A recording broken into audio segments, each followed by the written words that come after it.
All right, guys, welcome in. Today could be a banger. I'm not sure. Let's see how it progresses. I do have to give a disclaimer before we get into the topics of conversation. We'll get to that in just a minute.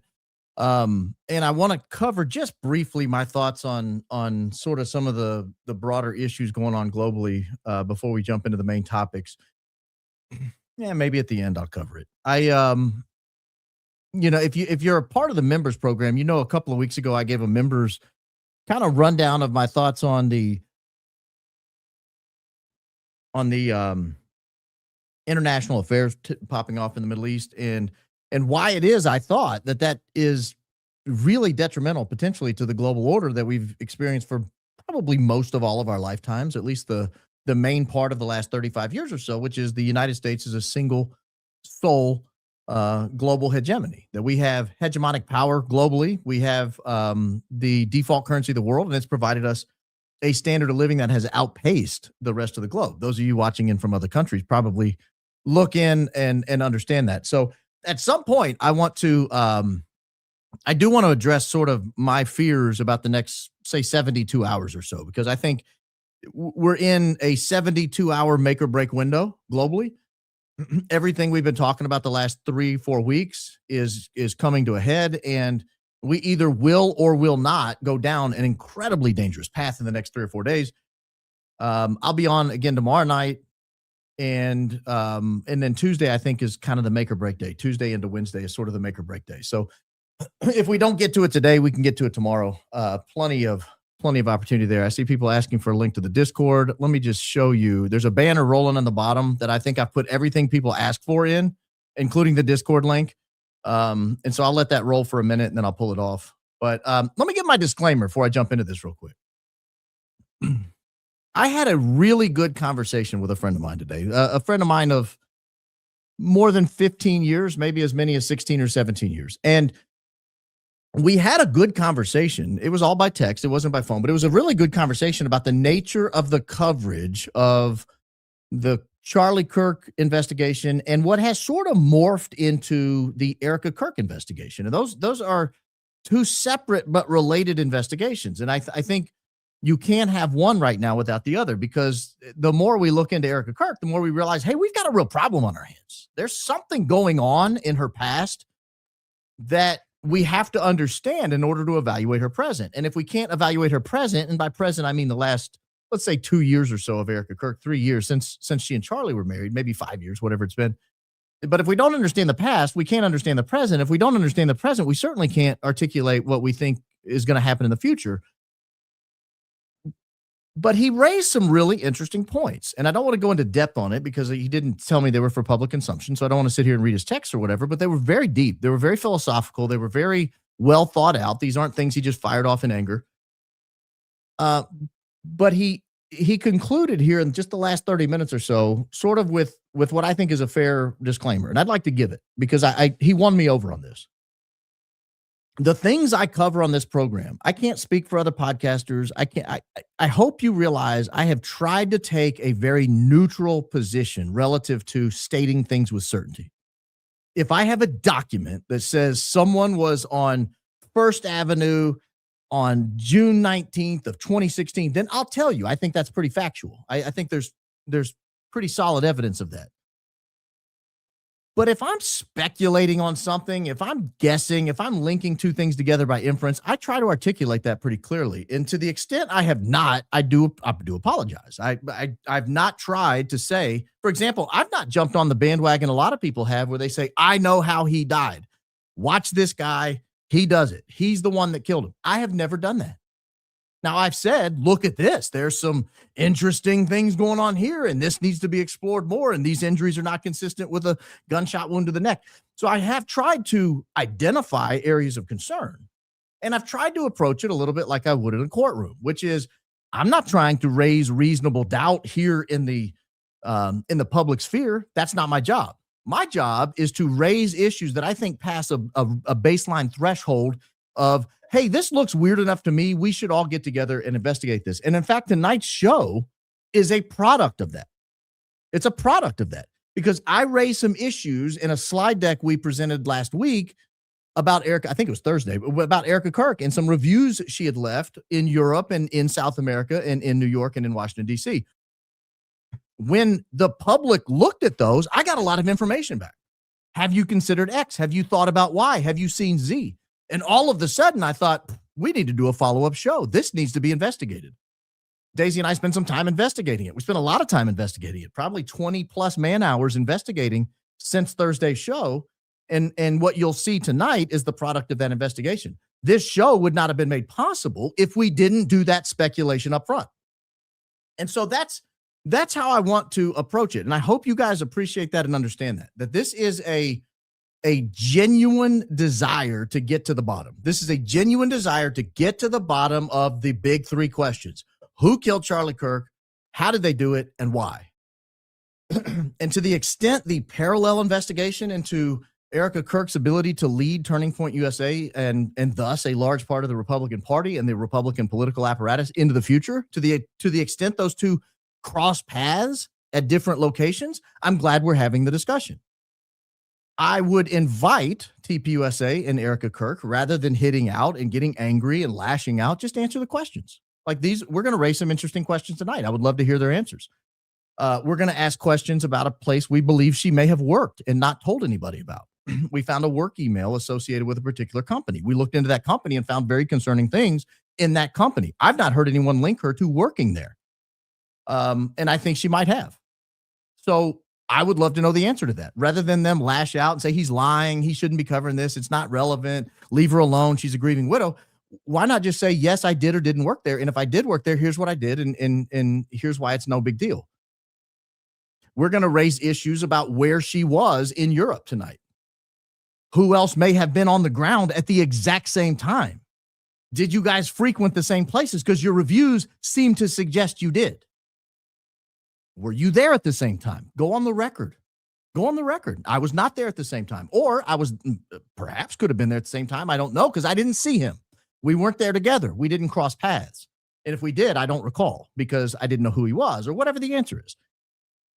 So this is sort of the approach I want to take. This is how I want to tackle the investigation on a forward-going basis. And I hope that disclaimer is fair. I'm not here alleging facts and saying, you did this, you did Y, you did Z.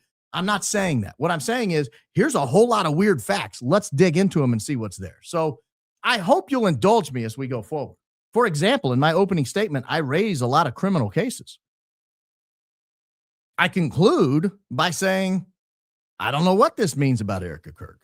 So let's get into that opening now, because I think it's relevant to the discussion and how I intend to continue investigating both the big three questions: who killed Charlie Kirk, how and why, and is Erika Kirk fit to lead an organization that has, by popular demand, perhaps, been tasked with leading a tremendous chunk of the American culture, including elections and Christianity. I mean, that's a big, tall order. And I think we need to know who she is before we get into that. So I hope you'll buckle up your safety harness. Today could be an interesting show. It was an interesting show putting it together, I can assure you. So let me give you the opening statement, because here is your opening statement. What has come, excuse me, let me start over. This is like starting a workout with double unders. If you trip on the first one, you just start, reset the clock, and do it over again. All right. Here is your opening statement. What has come to be known as the Black Widow is a wife who murders her husband. These cases often involve motive for financial gain, but not always. What's consistent across the board in most Black Widow cases is that the wife initially evades suspicion. She is seen, at least for a period of time, as a grieving widow. The phenomenon basically is timeless. It has recurred across centuries and cultures. Take, for example, Nanny Doss. Nanny was known as the giggling granny. Nanny poisoned at least 4 of her husbands in the early to mid 1900s. Each death initially was accepted as natural.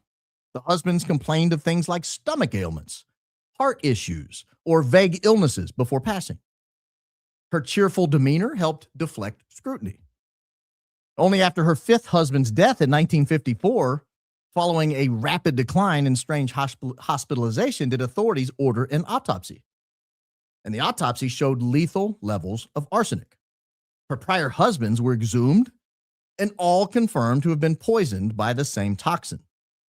Nanny eventually confessed to as many as 11 murders. She claimed she was driven by greed and thrill. She died in prison in 1965. Then there was Stacy Castor. Stacy poisoned two husbands decades apart in New York. Her first husband, Michael Wallace, died at age 38 in 2000 after what was ruled a heart attack. There was no foul play suspected. She remarried David Castor, who died in 2005 of what appeared at first to be self-caused by drinking antifreeze. Suspicions turned to Stacy when her daughter survived an overdose of antifreeze poisoning. It was later determined to be staged in an attempt to frame her. Her prior husband was exhumed and found also to have died of antifreeze poisoning. Stacy, it turns out, had force-fed all of them the toxin. She was convicted in 2009 of murder and related crimes and died in prison in 2016. Or how about Audrey Marie Hilley? Audrey came to be known as Alabama's Black Widow. Audrey killed her husband, Frank, in 1975. His mysterious illness was diagnosed as infectious hepatitis. An autopsy was performed, but no tests were done for poisons. Audrey collected his life insurance without suspicion. Years later, she poisoned her daughter, Carol, with arsenic. This prompted an exhumation of her husband, Frank. The exhumation unmistakably showed chronic and acute arsenic. Audrey was convicted in 1983 of murder. She escaped prison in 1987, but died of exposure shortly thereafter. There's also Judias Buonoano. She goes by Judy. Judy was known as Florida's Black Widow. Judy murdered her husband, James Goodyear, in 1971. His hospital death from renal and respiratory failure was deemed natural. His life insurance paid without any questions. Over a decade later, after Judy poisoned a boyfriend and attempted a car bomb, her husband's body was exhumed. The autopsy showed arsenic poisoning. She was also convicted in her son's drowning, which was later determined to be a staged accident. Judy was executed in 1998. And let's not forget about Betty Lou Beets. Betty Lou buried two husbands on her Texas property after fatal shootings that were initially presumed to be accidents. Betty Lou's fifth husband, Jimmy Don, vanished in 1983 after a reported boating mishap. His death was ruled a drowning, and there was no immediate investigation into Betty Lou. Years later, the police received a tip that led to the bodies of her victims being exhumed. The investigation showed the men had died from gunshot wounds. Betty Lou was convicted of murder and was executed in 2000. Looking outside of America and into Japan, we find Chisako Kaheki. Chisako is known as the Black Widow of Kyoto. Chisako outlived multiple husbands and partners from the 1990s to the 2010s. Deaths from strokes, unknown causes, or accidents like a motorcycle crash were all accepted as natural.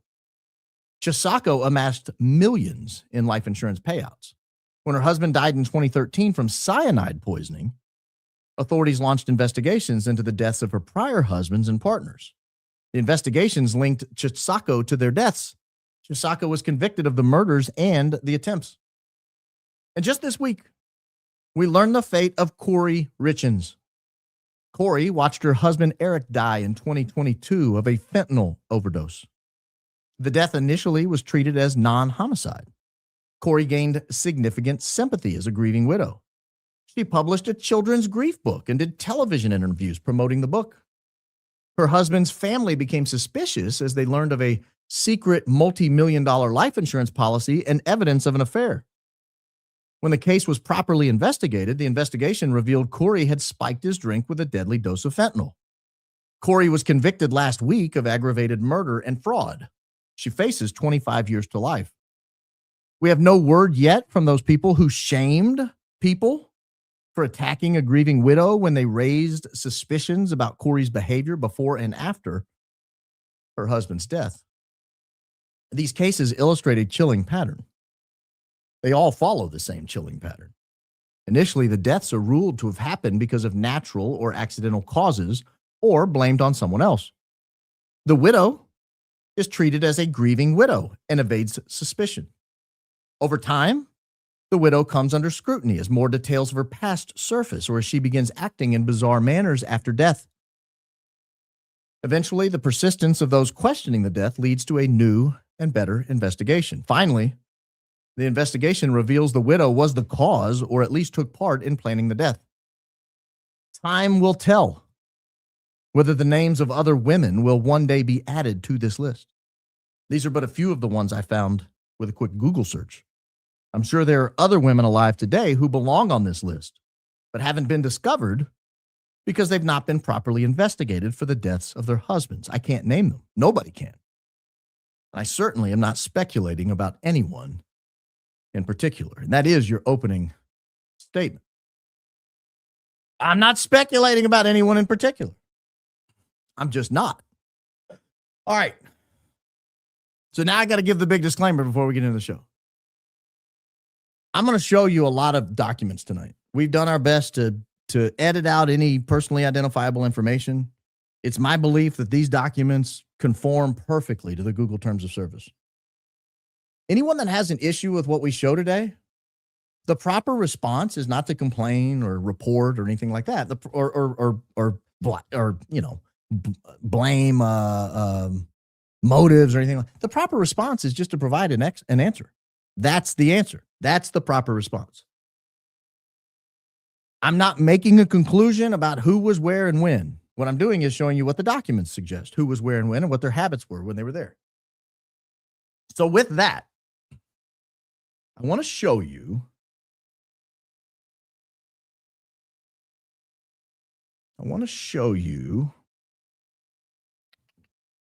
real quickly. Let me make sure I got this in the right order. I want to show you some emails that were in the Einstein files, if you can believe it or not.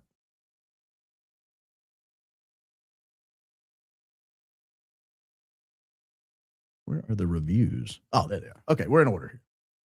All right, let me just pull up this page. I'll make this as big as I can so it's something you guys can read. So let me just pull this up. Share the screen here. All right. Here is an email from March 24th, 2017. To the extent it's too small, I'll read it out loud, the relevant parts here.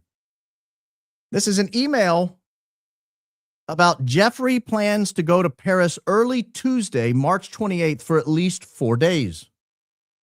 So this is identifying Jeffrey's plans. You guys, when I say Jeffrey, know who we're talking about, right? The guy with the files that were released here recently. There's 3+ million of them, and you can go to the web.io and you can search them. Ian's put together a great tool to do that. The Justice Department has a whole section of their website dedicated to these files with a search engine. That's the Jeffrey we're talking about. But here is an email from March of 2017. 2017, March. Those are both very key. Jeffrey plans to go to Paris early Tuesday, March 28th, for at least 4 days. We scroll down and we see that Jeffrey has now changed his plans. He no longer plans to go on Tuesday, March 28th. He's now going to leave on Thursday, March 30th. Well, if we do 4 days, March 30th is March 30, March 31, April 1, April 2. So he was there partially in March and partially in April. That's going to be key in a second. Because we're going to look real quickly at a couple of reviews Erika Kirk gave of Paris. Remember, this is where Jeffrey's going. He's going to Paris for at least 4 days, starting Thursday, March 30th. So March and April. Here is a review Erika gave of the Eiffel Tower in March 2017. So we know, at least according to this, I can't put her there. I don't have the evidence I have that she was there comes from her review of Paris. Her review was posted in May, but if you look at the highlighted portion, it was alleged to have occurred in March. And now we have a date of stay in April. This is a review on the Ritz Paris. And it says it's phenomenal for tea. Our main purpose for going was to have tea and a light lunch. April 2017, traveled as a couple. So we know Jeffrey was there in March and April of 2017. He was there at least 4 days. According to this, he was going to be there at least 4 days. We know he left on March 30th, so that's 30, 31, April 1, April 2. And we know Erika was there the same time period, at least in the same city. Paris in March and April of 2017. So they're there together. But let's look carefully at this review because this review becomes very important. I thought it was strange when we first came across it. Because of all the things to do in Paris, you got to see the Eiffel Tower. You get to go to all the museums. You get to see famous mastercraft artworks. You get to see statues, and you get to see the Arc, and you get to see, the river running through there, and you get to walk along the river. There's so much to do in Paris. I thought it was weird that someone in her mid-20s was having tea at the Ritz. And that's the only reason they were at the Ritz was to have tea. They weren't staying at the Ritz. They were there to have tea. And they traveled as a couple. I thought that's a weird couple thing, to be honest with you. And so it's stuck in my craw, stuck in the back of my head. So then you look at, well, what does Jeffrey like to do in Paris? Well, we've got lots of examples. Here's an example from a couple of months later where he's in Paris and he wants to meet somebody at the Ritz at 3:00. And here's an example of the same month where he wants to have tea time at the Ritz. I've never heard of anyone on earth having tea time at the Ritz. This was, do you eat out? Would you like to have lunch tomorrow or a tea? How about tea time at the Ritz, Jeffrey says. And they're in Paris, just in case you didn't know. I'm in Paris till Wednesday. So they're at there. Now, here's a different time. That was in 2017. Here's go all the way back to 2014. So we're establishing a pattern now, a pattern in practice of what does Jeffrey like to do when he's in Paris? Well, one of the things he does is go to the Ritz and have tea. Here's one in 2014. Can you come to the Ritz around 5 p.m. and we will have tea? That's former Prime Minister Ehud Barak, by the way. And then you scroll down a little more. And this is Jeffrey talking to someone. Would you come alone at 8 to the Ritz? You don't have to bring anyone. I'll see you there at 8. This is an interesting email because it kind of shows a little bit about the types of things he does in Paris while he's having tea time at the Ritz. I wasn't feeling good, this correspondent says, that's typing back and forth with Jeffrey. I wasn't feeling good because I don't like what you're asking from me. I will try to find a way we're both happy. Jeffrey says, so let's forget it. Forget what? And then the correspondent says, you still want me to get you girls, don't you? So Jeffrey likes to go to Paris to get girls, and he likes to meet people at the Ritz for tea. See that? Tea. And he's now at the Ritz. This is multiple occasions he's having tea time at the Ritz over many different years. So that is kind of satisfies me on one of the things because I thought, what a weird review Erika wrote about having tea time at the Ritz. That's not something most people in their mid-20s do when they're on vacation. That sounds like something old people do. And if you look at the Ritz, I mean, I would say I understand why Erika wouldn't have stayed there because it starts at like $3,000 a night. It's a very expensive hotel in Paris. And she didn't review it for staying there. She reviewed it for tea time at the Ritz. And now we know one of Jeffrey's things he likes to do is meet people at the Ritz for tea time. That's what he likes to do when he travels to Paris. Across multiple years, like 5 different years, he's having tea with people in Paris. But we do know where she did stay in Paris. She stayed at the Hotel Plaza Athénée. It's an interesting hotel. Never have enough amazing things to say about this hotel. Rooms were pristine and extremely clean. Staff was amazing, very attentive. Our room had an incredible balcony. Concierge was extremely helpful when it came to making reservations. The Athénée is the place to stay in Paris. Well, I'd say so because it also starts at about $3,000 a night. Again, she was in her late 20s. That's a very expensive vacation, even if you're only there for one night. That's like roughly the amount the average American makes in a month before taxes.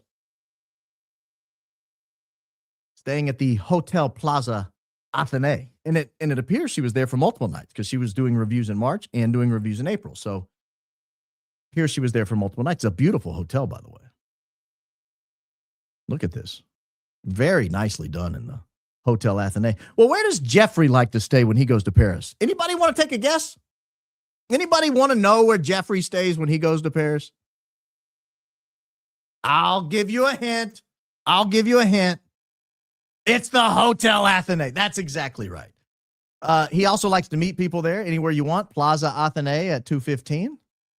That is the hotel there.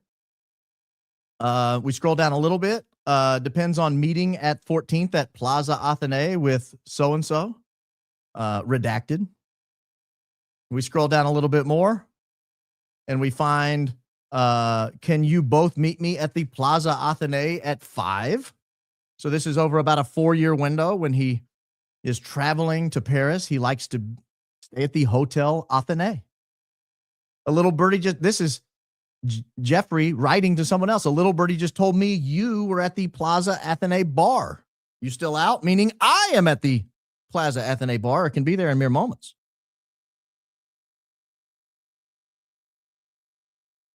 This is several years ago. I just woke up. Yes, we can meet. Why don't you meet me in front of the Hotel Plaza Athenae at 3:30?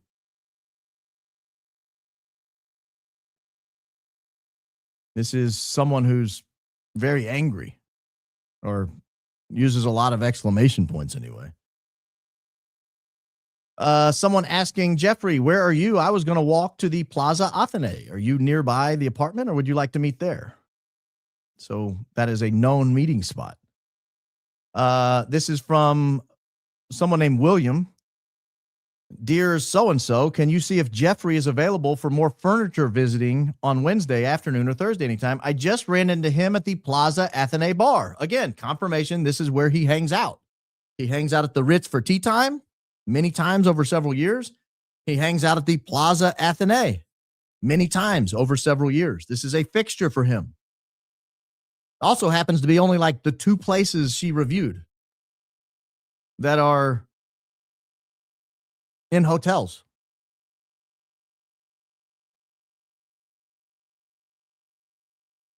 I think it's an interesting set of coincidences.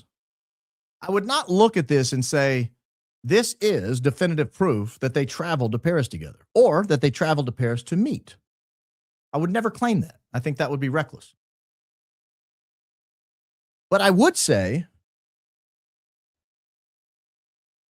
I think I would want to answer that if these facts were out there.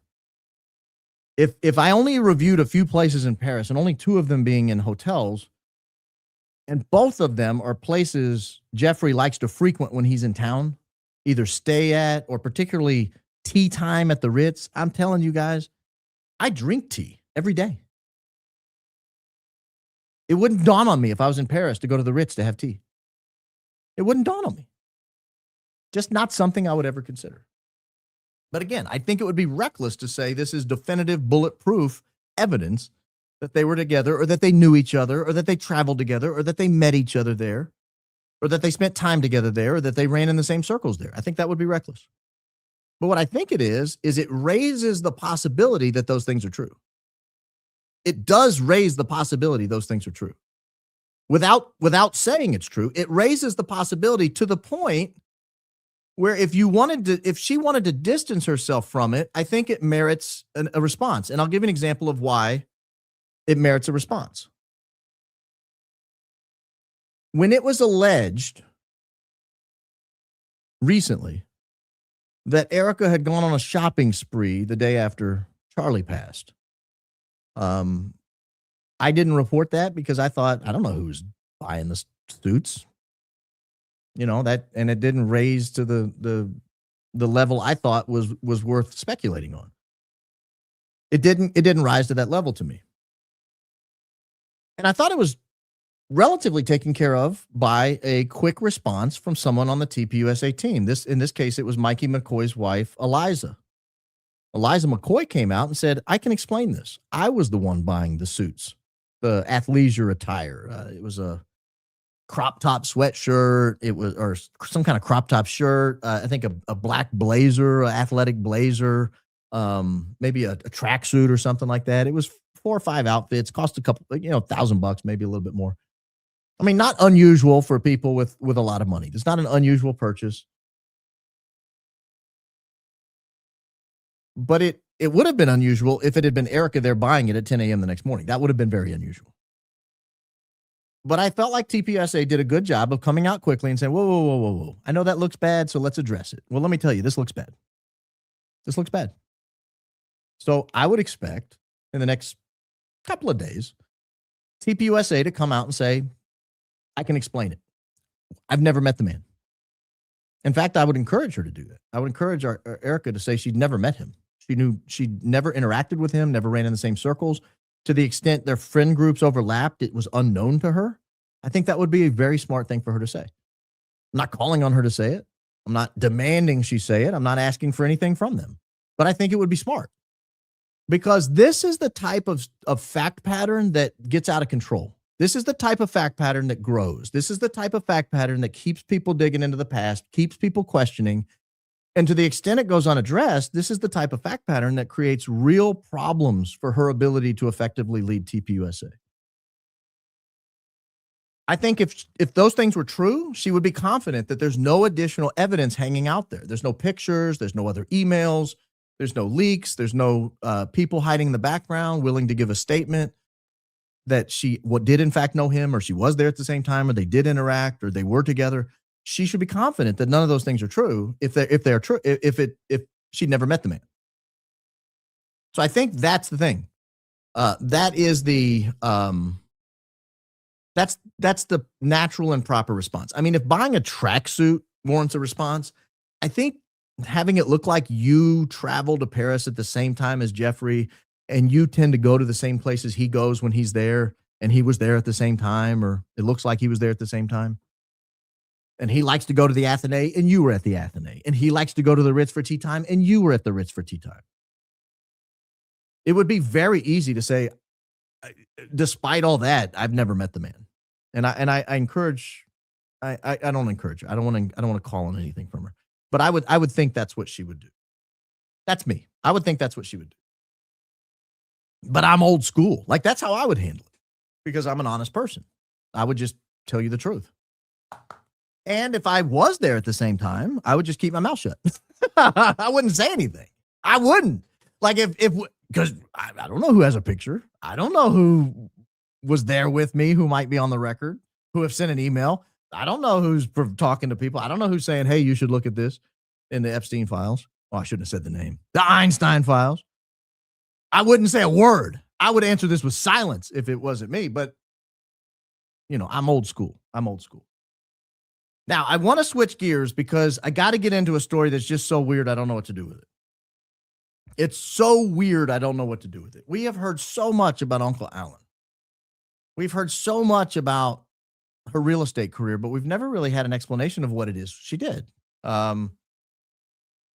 We know there were very few listings. We'll look at one of them tonight, maybe two, 1 or 2 tonight. But we have no real idea.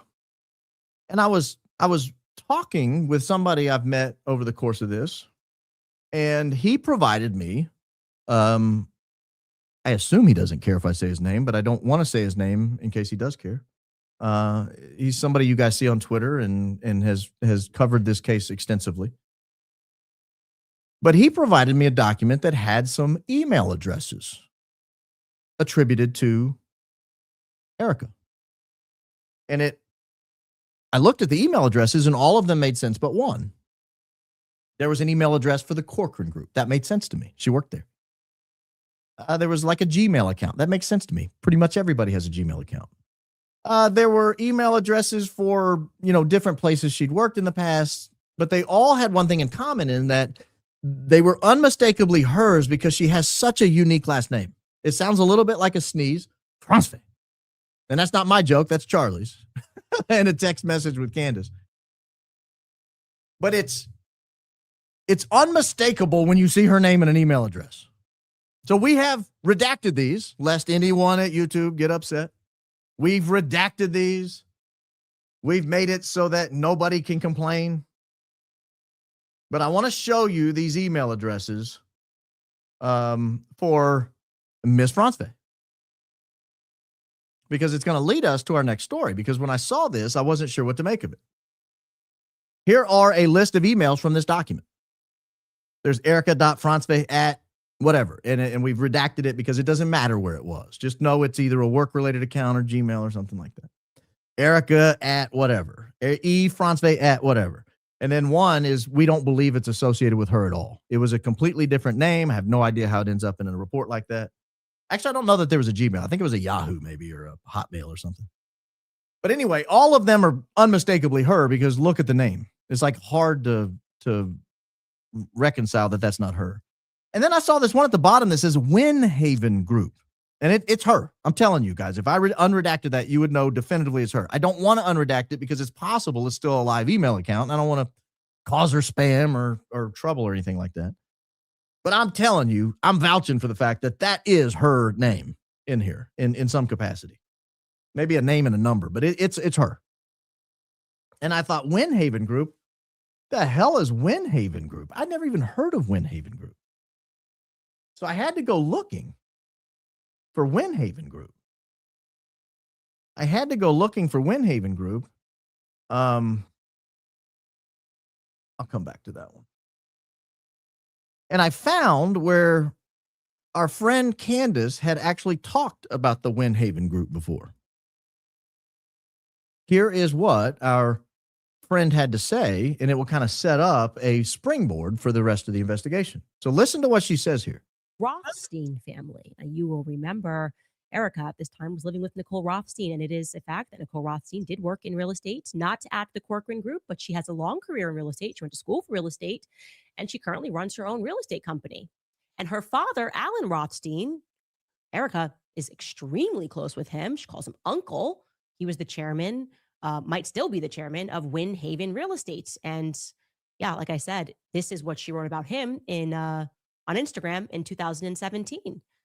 This post reads, "There's something powerful about God's strategic planning when it comes to the people that he has surrounded you. How blessed am I to have individuals like you, Uncle Alan, in my life that are filled with spirit. Constantly seeing life in bloom, I have watched you face adversity and triumph, and in doing so, pass a gift of courage and a message of understanding to those around you, that if you live boldly and fearlessly, the impossible is possible. I love you." Okay. She loves her Uncle Alan. Now, Loves Uncle Alan. But I don't know if you caught it. She mentioned Winhaven Group. He was the chairman of Winhaven Group. Well, I thought that was an interesting thing. I'd never heard of it. And so we went looking for Winhaven Group. I noticed, because Candace said her cousin or friend or whatever she is, Nicole, had worked at the Winhaven Group. I thought, let's go see if we can find that. And we did. Here is Nicole's work history. This is dated. This is several years ago. I think it ends in 2020. She doesn't still work there. But Winhaven Group for almost 8 years, rising from real estate development intern to project development coordinator to project and operations manager to director of asset management, all at the Winhaven Group. That's Nicole Rothstein. That's Alan's daughter, Uncle Alan. Interesting. Well, is there any tie for Erika working there? And what is the Winhaven Group while we're on it? Let's look real quickly, because I found out who ran it. It took me a while to track it down. Turns out it's run by a guy named Johnny Winston. Johnny Winston is the CEO at Winhaven Group. I'd never heard of Johnny Winston. He doesn't have very much on his LinkedIn. Just CEO Winhaven Group. So I thought, that's weird. You know, if you're going to get on LinkedIn, you might as well put something else on there. Why would you just put one thing on there? But he is the CEO of Winhaven Group. Well, then I thought, well, let me see if I can find anything about this guy. Who is Johnny Winston at the Winhaven Group? Remember, I'm only interested in it because Erika has a Winhaven Group email address, and she's never bragged about working there. She We know she worked at the Corcoran Group. We know she was into real estate. This is her cousin or friend or nephew or niece or whatever she is worked there. Why wouldn't she say she worked there? I don't know. Well, let's look real quickly at who Johnny Winston is. Here is an article from the New York Daily News. Mogul accused of bilking mother-in-law of $10 million. A Manhattan real estate developer who once boasted he was going to be bigger than Donald Trump is being sued by his mother-in-law on charges he defrauded her of $10 million. Annette Lorber claims her son-in-law, Jonathan Winston, turned out to be a greedy scoundrel who capitalized on her grief when her husband died to line his own pockets. She claims he realized his dreams to mimic the Donald by abusing his position as her money guru to fraudulently borrow and outright steal from her. Lorber says she trusted Winston to handle her finances when her husband, Martin, a shoe mogul, died of cancer in 2003, never thinking he would rob her blind. He used the gains to amass investment properties from West Hampton to Manhattan. Remember, our friend Erika stayed in a property in Hampton the summer she was on Summer House. I don't know if it was the same house or not. Could have been, could have not been. Even bought a 75-foot yacht. Listen to this, though. Listen to how he got her trust. This is the most scoundrel thing I've ever heard in my life. After marrying Lorber's daughter Eve in 2000, Winston insisted on accompanying his mother-in-law on a pilgrimage to our greatest ally. In a heroic display of affection, he climbed with her to the top of Masada and professed they were now bonded to one another, that he would eternally love her as if she were his own mother, the suit charges. In fact, following the trip, he began affectionately calling Lorber Mom. Began to uncover the full extent of the fraud when her daughter contemplated divorcing Winston last year. She learned he'd forged her daughter's name on numerous documents in connection with Winhaven dealings, and then said, I'm not allowed to make any comment. Guys, that's low down and dirty. I can't even begin to contemplate. You prey on the woman's religion. You climb to some, I don't know, I've never heard of the mountain, but apparently it's a important mountain over in our greatest allies' territory over there. And he climbs to the top and says, now we're bonded together for life. Give me $10 million. That's crazy. Holy mackerel. So that's who we're dealing with. That's the CEO of Winhaven Group. That was the CEO of Winhaven Group. Now, you might think that's probably the scummiest thing this guy's ever done. Surely. No one does anything worse than that. I mean, maybe. Because here we have a New York Times article. Officials say stock scheme raised money for the mob. Investigators who charged 20 people in stock fraud scheme yesterday outlined a plot straight out of Hollywood, alleging the 20 had worked with the Gambino crime family to bilk thousands of investors out of more than $50 million. Fraudulently selling stocks at inflated prices and threatening anyone who wanted out. Two of the principals, Hunter Adams of Atlantic Beach, New York, Michael Ryder, Merrick, New York, are known Gambino associates who actually managed the brokerage houses. The other major participants, not minor players here, major participants in a scheme that is alleged to be with the Gambino family. An alleged scheme, allegedly with the Gambino family. The other major participants are Greg Adams, Jason Cohen, Robert Mangiarano, and Jonathan Winston. There's our friend Jonathan Winston. I'm assuming it's the same one. Lives in the same place. That's crazy. A $50 million stock fraud scheme with the Gambino crime family. Well, surely, knowing all of this, no one would ever want to have anything to do with this guy. Well, no, this was back in 2001. Like, this was known.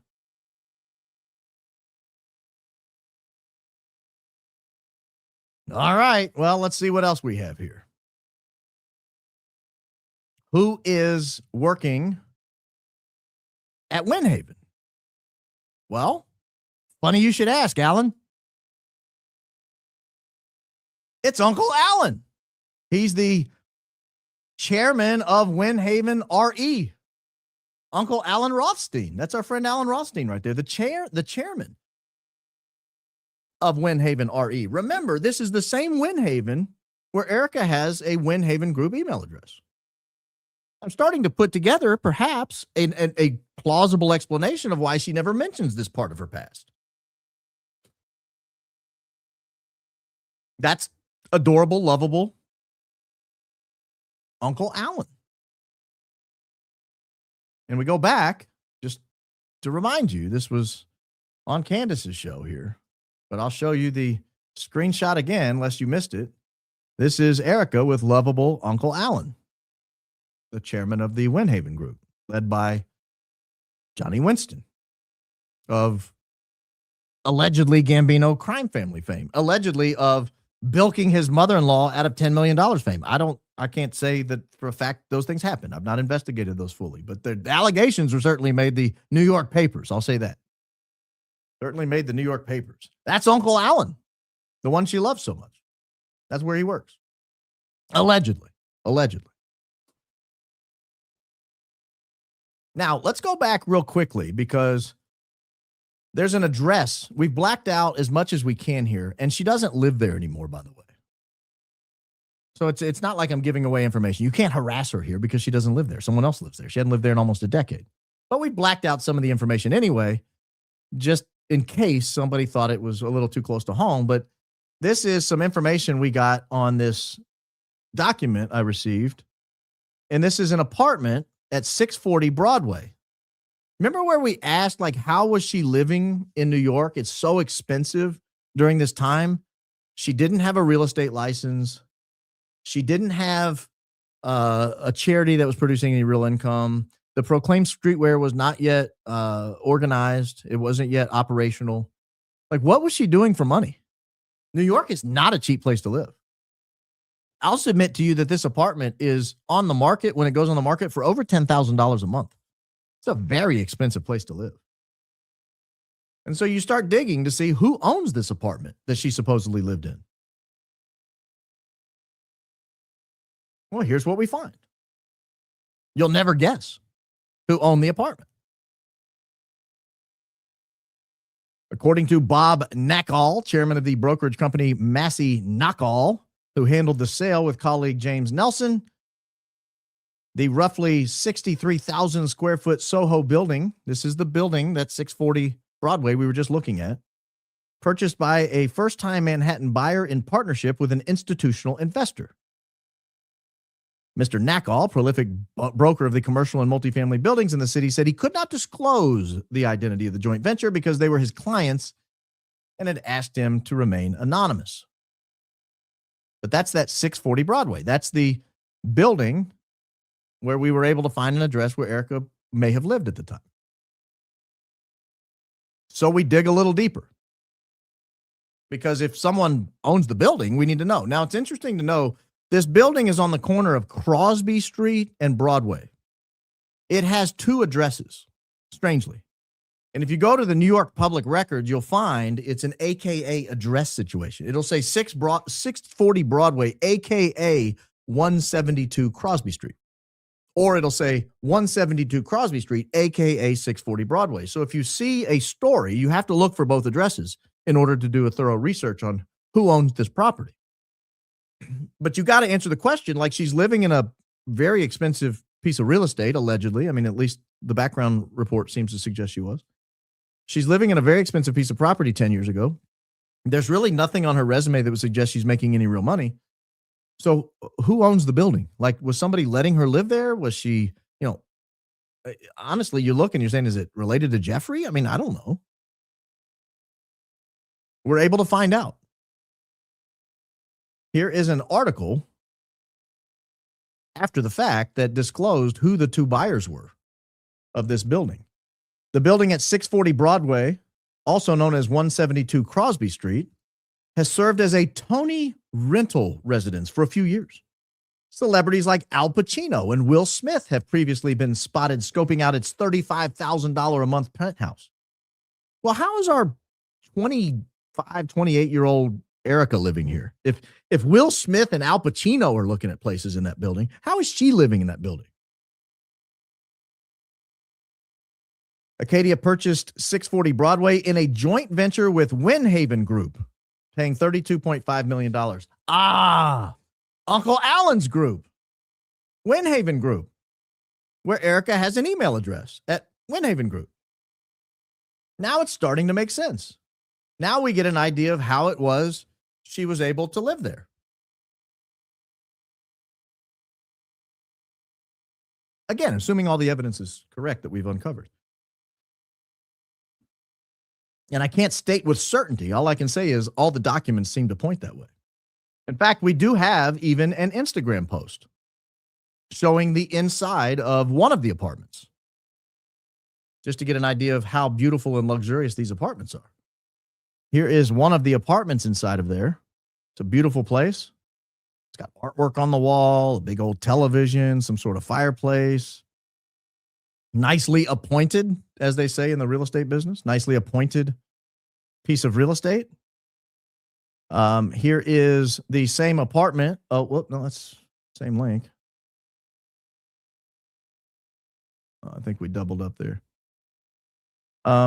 Hey, Daisy, can you grab the Instagram post? Those are both the same link. Here's another Winhaven post of the same building. This would have been back in 2016, just a different angle of the same building here, same room. And I'll show you in a minute a picture of Erika that she took in that same facility. Same facility. And so we look and we say, okay, we have here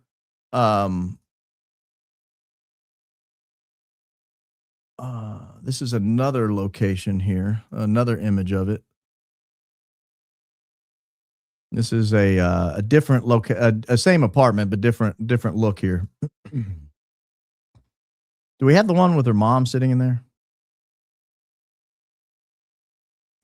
But anyway, we get this idea that there starts to be this background that's developing that is obviously not being put forth publicly. That's not being put forth publicly. Like, of all the places she's listed working. Now, if you go back to Thursday's show, you'll notice that during the same time period, she's talking about her company's go-to bar, which is right down on Crosby Street. It was 872 Crosby Street. It was the go-to bar for her company. Well, it makes sense if she's living at 172 Crosby Street. And if her company is right there at 172 Crosby Street. Now, granted, there's a lot of connections you could make to these things, right? There's a lot of here's the review from 72 Crosby Street, for example. This is the Crosby bar, our company's go-to. This is May 2017. This is that exact same time period. This is before she has a real estate license, presumably before she's working for Corcoran Group. I draw the connection. I draw the conclusion, or I at least infer that this is probably the company she's talking about is Winhaven. That would make sense to me. It's right there around the corner. It's one block down from the building we were just looking at. It's one block away from that building we were just looking at. So I draw the conclusion is probably that's where she was. Here is the picture I was looking for a moment ago. You'll notice the same artwork hanging on the wall. This is on Mrs. Erika Kirk's Instagram page. And that is presumably Erika sitting there in the chair. Again, that same artwork, same fireplace, same television. It looks like the same building. Or it could be her mom, because she says right here, I love you, Mama Lo. Life takes you to unexpected places, but love brings you home, no matter the distance. Always know that I exist in two places, here and where you are. The city is all yours. I love you, Mama Lo. But it looks to me like the same unit that they were advertising on Winhaven. Either way, it's the same building. I feel like I could state that with relative certainty. That's the same building. But you you begin to realize that there's this whole past that exists that we don't have answers to. And again, it's only relevant for two reasons. One is, does it reveal a side of her that Charlie may not have known of? Like, did he know she worked at Winhaven? Did he know Johnny Winston had been alleged at least to have been involved in a stock fraud scheme with a mafia family, one of the biggest ones on earth, the Gambino crime family? Did Charlie know she was working at Winhaven and that the guy at Winhaven was alleged to have robbed his mother-in-law blind after a trip to Israel where he pledged his undying connection to this woman and seemed very manipulative and weird? Did he know about this weird connection where she was in Paris at the same time it appears Jeffrey was in Paris, and she stayed at the hotel where Jeffrey likes to be, and she did tea time at the Ritz, and Jeffrey likes to do tea time at the Ritz? And is there some sort of connection there he was unaware of? Because to the extent the answer to that question is yes, that puts him in danger. Particularly, think about the timing of his removal from this temporal plane. It was about the time these emails were getting ready to drop. I think they dropped a day or two later.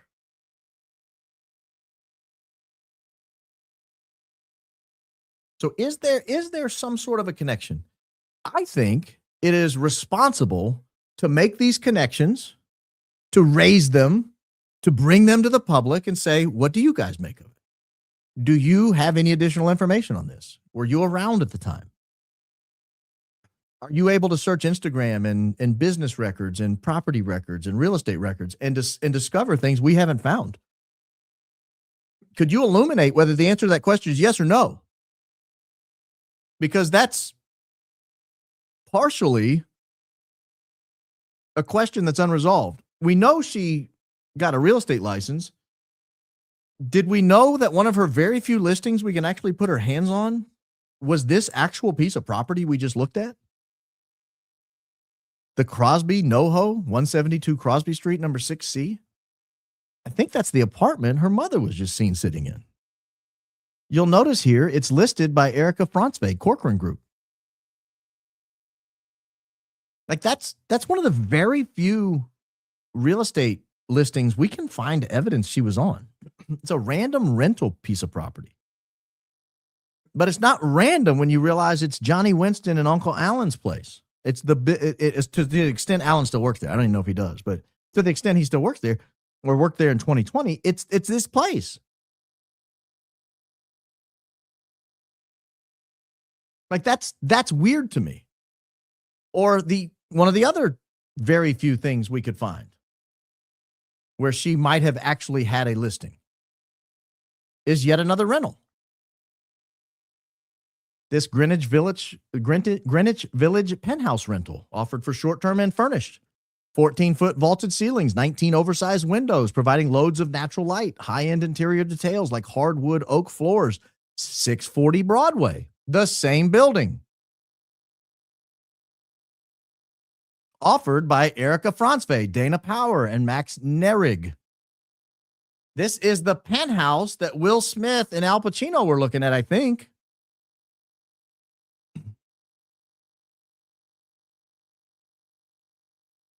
That's weird to me. That's weird to me because it raises the issue of what was she doing with his real estate license? Was she doing anything more than just offering a couple of rentals with Uncle Alan's company or Johnny Winston's company? It just raises a lot of really weird, interesting questions because the real estate part is actually part of her narrative. It's part of what people lead with when they talk about her qualifications. She was an agency represented model. Yeah, but that was, I think, the Elm Group, which was her agency. She was an actress. Yeah, but that was Table 4, and that was her company when she was in the music video. There are a couple other small little things that we could find that she did that we may or may not show one day. I don't know how relevant they are. I know she can't do a cartwheel, for example. Saw a video of her trying to do that. That was wild. But it all plays into, was she who Charlie thought she was when he married her, or was she connected to these sort of what appear, at least on their face, to be crime rings, maybe? Or I don't know. I mean, just again, allegedly, at least the people involved sort of are. Because when I see stories like this, that I'm about to play a quick story here that I found on Twitter. I found this from Sword Truth. When I see stories like this, I start to think, oh my gosh, I'm really starting to question who this woman is. Like, does she have a conscience? You guys recall, Erika went on a book tour after Charlie died.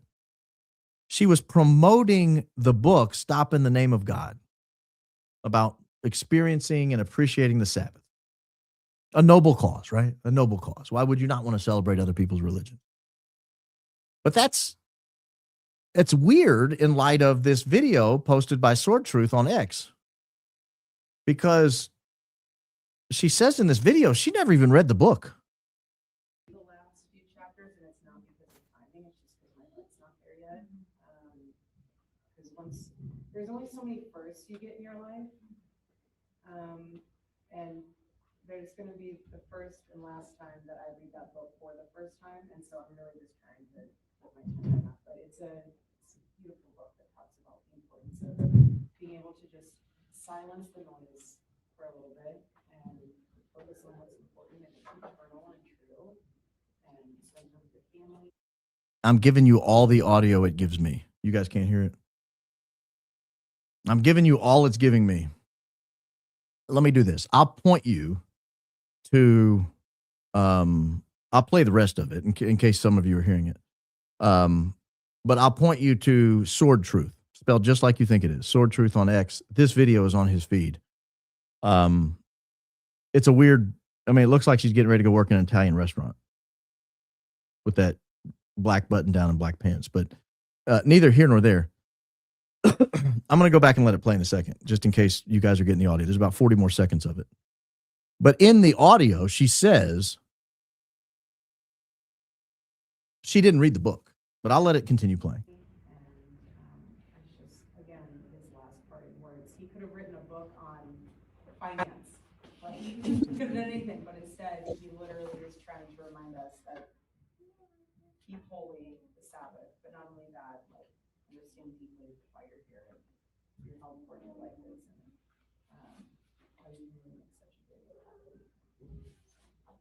Right now. Other than that, the other books are probably Curious George, because I read those on repeat for my daughter, and other random books like that. But Charlie was really big, and I encourage you guys to have this mindset too. He was really big in our family of not having a book budget. So you guys were asking what book? I'm talking about the book with I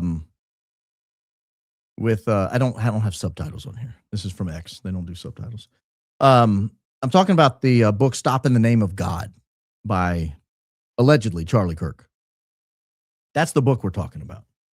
And just in case you guys want to know where you can go find it, it's on Sword Truth. I'll show you his page here. Sword Truth. But in the book, this is him right here, Sword Truth. But in the book, she's in the audio, she says she didn't read the book. Well, how are you doing a book tour promoting a book you didn't read? I mean, that's it. That's the sole point of it. Like, it's cold. It comes across as hypocritical. You know, you're going out there telling people to read the book and it's a great book, and you didn't bother to read it. I mean, it's your husband's last thing he wrote. You're reading his journals, you're reading his notes on the desk, you're reading, all these plans he made for you in TPUSA. It's not like you're afraid to read anything he's ever written. But you don't read the book? You're on a book tour promoting a book you didn't read? I mean, typically the person doing the book tour is the person who wrote the book. Or ghost wrote the book, either one. But or had the book ghost written for him, but at least they've read it. So that's why I think these are stories. Like, I keep playing tonight's show back in light of the conversation I had today where where I had a friend saying, a good friend that I've known for a very long time, who's a very smart guy, saying philosophically, he's questioning some of the coverage of Erika Kirk. He's questioning some of the coverage of the death of Charlie Kirk. And that's a legitimate point he's raising, because there are a lot of people out there covering it differently than we cover it here. There are a lot of people out there making definitive statements of what did and didn't happen, making definitive statements of what certain people might have done that led to Charlie's death. And apart from things you can see on video, like I know for a fact, Dan Flood stepped forward and touched his arm a split second before the bang. I know for a fact Mikey McCoy turned and walked away 0.8 of a second before after the bang. Like I know for a fact Frank Turk adjusted his hat and did this right before Dan Flood looked right, left, and then touched his arm. I don't know if any of those things were related to Charlie's demise, but I know they happened. So I can state definitively they happened, and we can speculate on whether or not they had anything to do with it. Looks like a signal to me, but I don't know. I can state definitively things that happened after the fact, like Mikey McCoy hanging around the scene long after the bang, like Hunter Kozak hanging around the scene long after the bang. I can state definitively those things happened. Why? Because we have video footage of it. That's why. I mean, we've seen it with our own two peepers. I can state that nearly every person there said that they heard a firecracker. Everybody I could find, dozens of people, said that they thought they heard a firecracker. I can state that definitively. And a lot of people said it did not sound like a high-powered rifle. Even people who are trained around high-powered rifles say they didn't think it sounded like a high-powered rifle. They thought it sounded like a firecracker. I mean, I can state definitively they paved over the crime scene 5 or 6 days later, which is unbelievable. I mean, just unbelievable that that happened. I can state definitively that I believe I can state definitively they closed the door of the SUV on their way out of the parking lot. Sure looked like they did. And I can state definitively that there are radio broadcasts from the police dispatchers that say that the door's open and somebody's hanging out of it. Like, I can state all those things because I've seen them. I've heard them. I can state definitively that witnesses describe seeing somebody with long hair, dressed in all black, maybe tactical gear. I can state that because I've seen it. I've heard it.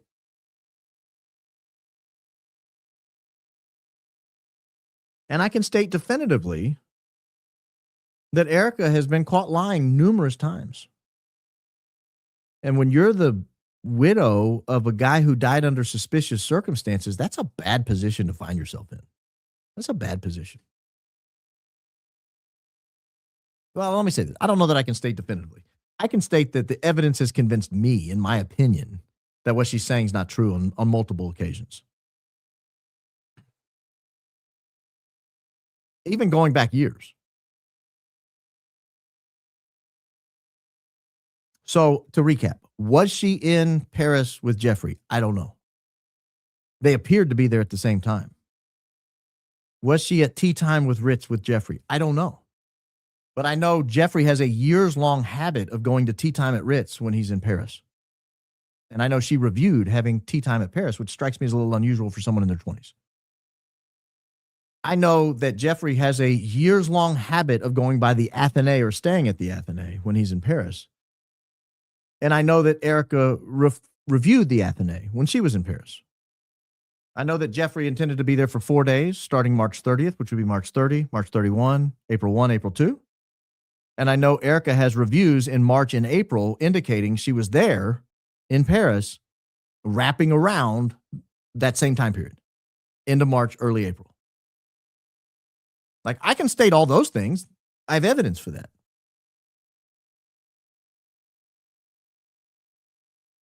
I can state definitively that she at least appears to have had an email address for Winhaven. I can state definitively that there are reports in the New York Times and the New York Daily News that the CEO of Winhaven was involved with the Gambino crime family and ripped his mother-in-law for $10 million, at least.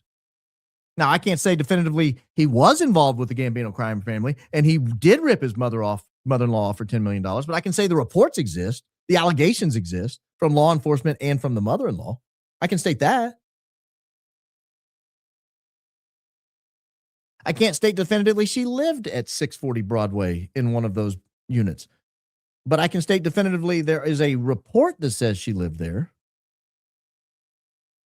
I can't state definitively that that's the company she was having all these meetings with around town. But I can state that it appears to be the same time period and that her friend Nicole worked there at the same time because Nicole's LinkedIn says she worked there. In other words, there are limits to the definitive statements you can make. But that doesn't mean that the mind is not free to speculate on these things. Now, I want to just switch gears quite a bit because I want to close with my big fears coming up. This is one of the most terrifying pieces of news I've read in quite some time. This is relative to the World War III that's starting to break out. Iran threatens to close Strait of Hormuz and hit power plants after Trump's 48-hour deadline. Iran and the allied Lebanese militant group Hezbollah stepped up attacks on Israel on Sunday as the United States and Iran threatened to target critical infrastructure in the war in the Middle East, now in its fourth week. Donald Trump gave an ultimatum that said, look, we're going after their power plants on Tuesday if they don't agree to all our conditions or certain conditions. We're going after their power plants, Iranian power plants. To which Iran said, fine, if you do that, if you cut off power, we're going to shut the Strait of Hormuz completely closed immediately. And I believe they could do that and keep it closed. And that they would retaliate against U.S. and Israeli energy and wider infrastructure. Here's why this scares me. We had no business in this war. This is all by choice.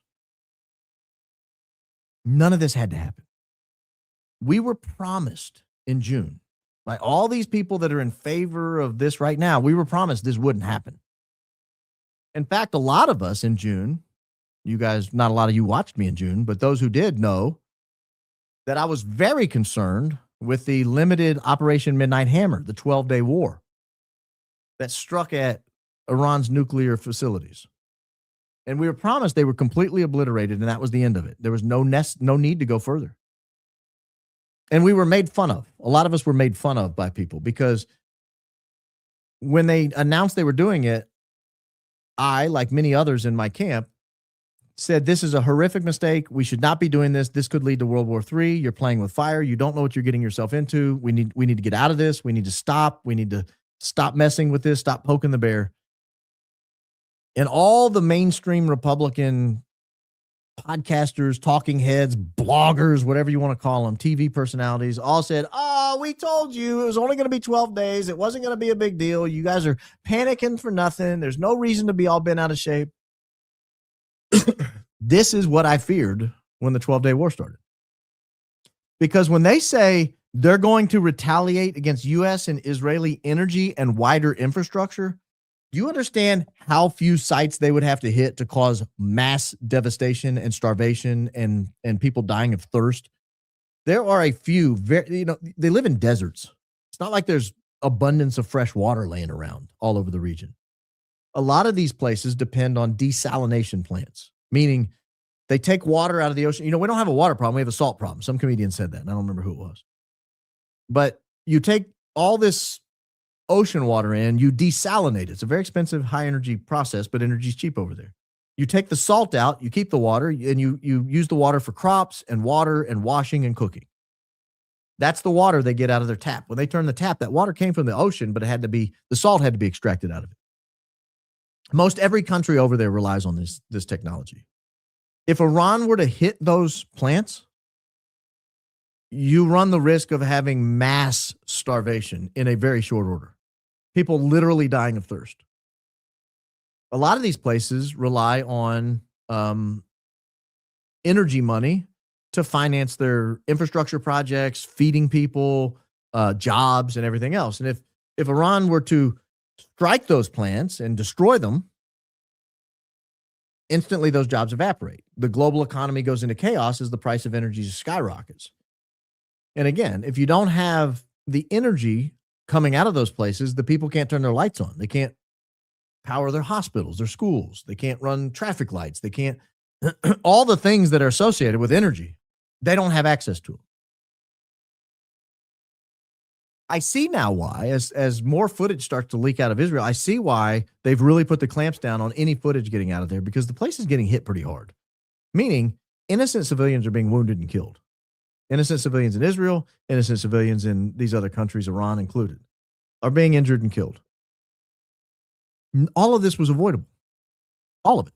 Every single step of it was avoidable. It did not have to happen. We had essentially a stalemate going on. We had a stalemate going on where Iran wasn't attacking and Israel wasn't attacking. And because Israel wasn't attacking, the United States didn't feel like it had to get involved. And during the 12-day war, you had Charlie Kirk in the White House saying, stop, you've got to stop this. Don't do it. And if you do it, get out of it quickly. Do not do the regime change war. It's not going to end well. And now we're staring down the barrel of a regime change war.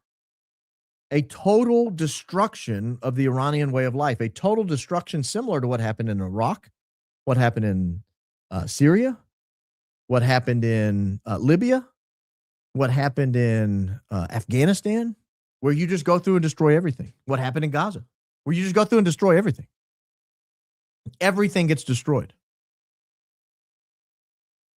And again, those of you who were on the member show a couple weeks ago, this might be repeat, but what you end up with in that situation is waves of migrants, millions of migrants, not bad people, people who want to live, people who would rather stay home, but they can't because their house doesn't exist anymore. And there's no school to send their kids to. And if they get sick, there's no hospital.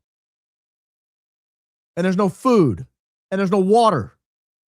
And so they do what any rational person would do, and they go to the closest place that has all those things in some sort of political stability. In that area, it's places like Germany, France, Spain, Italy. And when you absorb millions of new people, it puts a significant strain on your infrastructure. That's going to happen here as well. We will end up with waves of millions of people coming over because, honestly, it would be inhumane to tell them, no, just stay where you are and starve to death. Watch your 4-year-old suffer for 2 weeks without water and then die. That's what that is inhumane. Can't do that. It's not an option, especially when it's something we basically caused. And so anytime you have these wars, anytime you have a war, you have two options. Somebody hits you, you have an option to respond. We can either respond proportionately or we can escalate. Or if we can't respond proportionally, we'll respond the way we can. And if we can't respond at all, we'll capitulate. Those are all the options that are on the table. Capitulation, lower response, proportionate response, escalated response. If you always respond proportionately, this is War Theory 101. If you always respond proportionately, the larger country dictates the terms because they will only strike with what they're able to handle in response. So we can only shoot 10 rockets out of the air a day. We're only going to send 10 rockets into their facility. That's like 101. If you escalate, you are making a choice that this has become an existential battle. They strike our energy facilities. We're not only going to strike their energy facilities, we're going to strike everyone in the region's energy facilities. We're going to escalate. Or they strike one energy facility, we strike 5. They hit one school, we hit 10. Like you're escalating. You're bringing up the temperature. You make that choice when you have decided this is existential. We are not going to survive if we don't do this. Because proportionality allows the larger country to control the terms of the fight. And that's what we're staring down the barrel of. Within 72 hours, we'll know how this ends. Either Trump will or will not follow through on his threat. If he does, either Iran will or will not follow through on their threat. You and I have no say in it. We used to have an advocate. We used to have somebody who could go on our behalf and have this discussion with the president of the United States, the leader of the free world, the commander-in-chief of the largest military the world has ever known.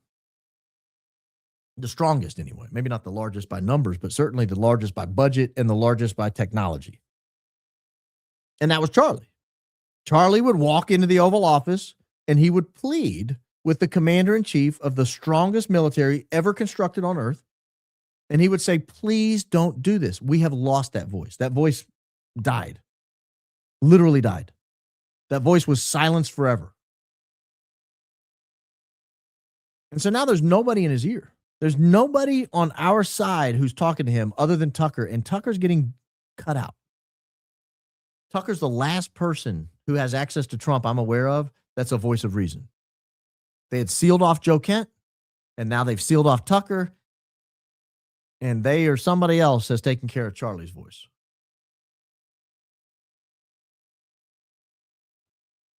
And so we wait.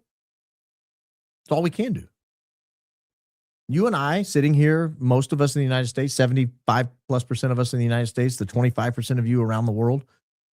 As I look at the stats after every show, it's 22 to 28% usually outside the United States or using VPNs outside the United States. But we just sit and wait. People in Australia just sit and wait. Your entire way of life may go away in the next 72 hours, and there's nothing you could do to stop it. Certainly here in the United States, things could get different. If Iran decides we're done with the petrodollar, we will open the Strait of Hormuz only to people trading in the yuan. If you're in the Gulf Coast cooperative countries, like not only your way of life may forever be gone, your life may be gone. And it might be a slow, horrific, painful end as you watch your children and your wife and your husband and your grandparents and your aunts and uncles and cousins, as you watch everyone around you just slowly die of thirst or starvation. That's what we're facing. And if we continue the escalation, and it looks like the escalation begins to favor Iran, there's a very terrifying option on the table. And that option is Israel escalates to the final option. And the final option is a nuclear holocaust aimed at Iran or potentially countries they believe have hung them out to dry. That's the final option.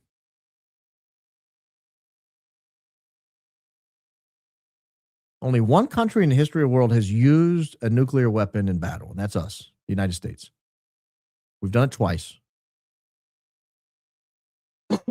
And it's been 81 years since we've done it. In 81 years, all these other countries have acquired the technology. None of them have used it in what I call anger, but that's a racing term, meaning in live action. No one else has done it.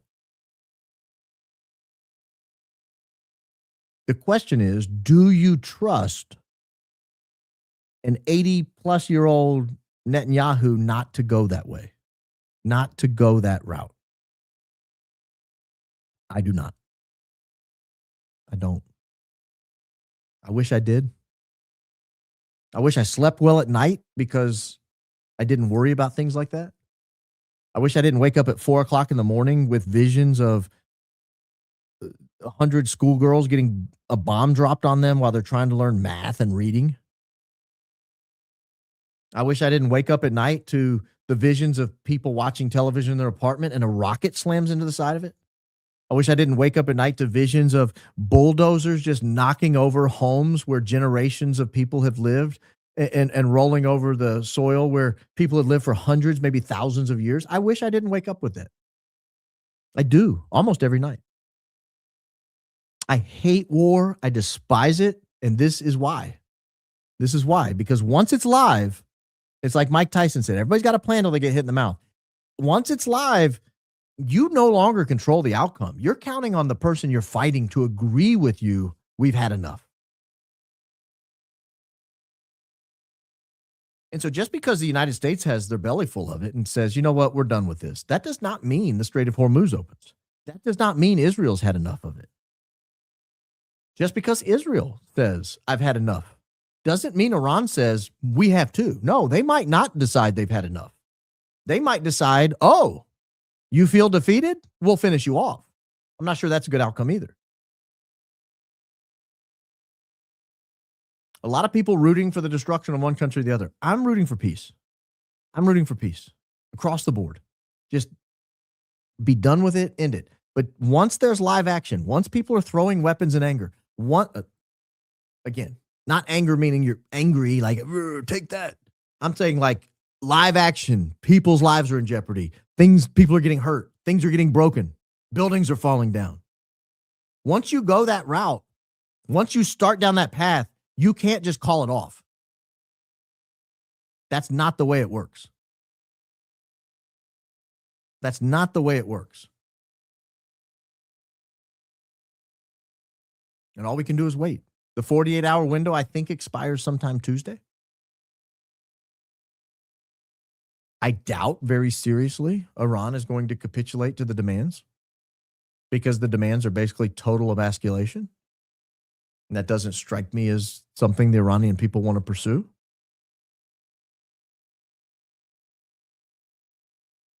And that leaves the United States and Israel with very few options left. You can admit you were bluffing, call it off, or you can follow through with it. And if you follow through with it, that leaves Iran with very few options. They can admit they were bluffing and they can call it off, or they can follow through with it. And the rest of us just wait. We have no say in it. We're not military commanders. We're not presidents. We're not prime ministers. We're just the people. Like, we just want to take our kids to ball practice. We want to get up and go to work. We want to fill our tank up. My tank cost $142 to fill up the other day. $142. I think it's the most I've ever paid for a tank of gas. Granted, I was almost empty. The rest of us just sit and wait. Does our way of life go back to something resembling normalcy? Or is it completely eradicated and a new era takes place? A new global alignment where the United States no longer makes the call. People don't come buying United States dollars. You guys think 6.5% interest rates are high for a house. Wait till they're 20, 25. You guys think a $39 trillion deficit's bad. Wait till it's $300 trillion.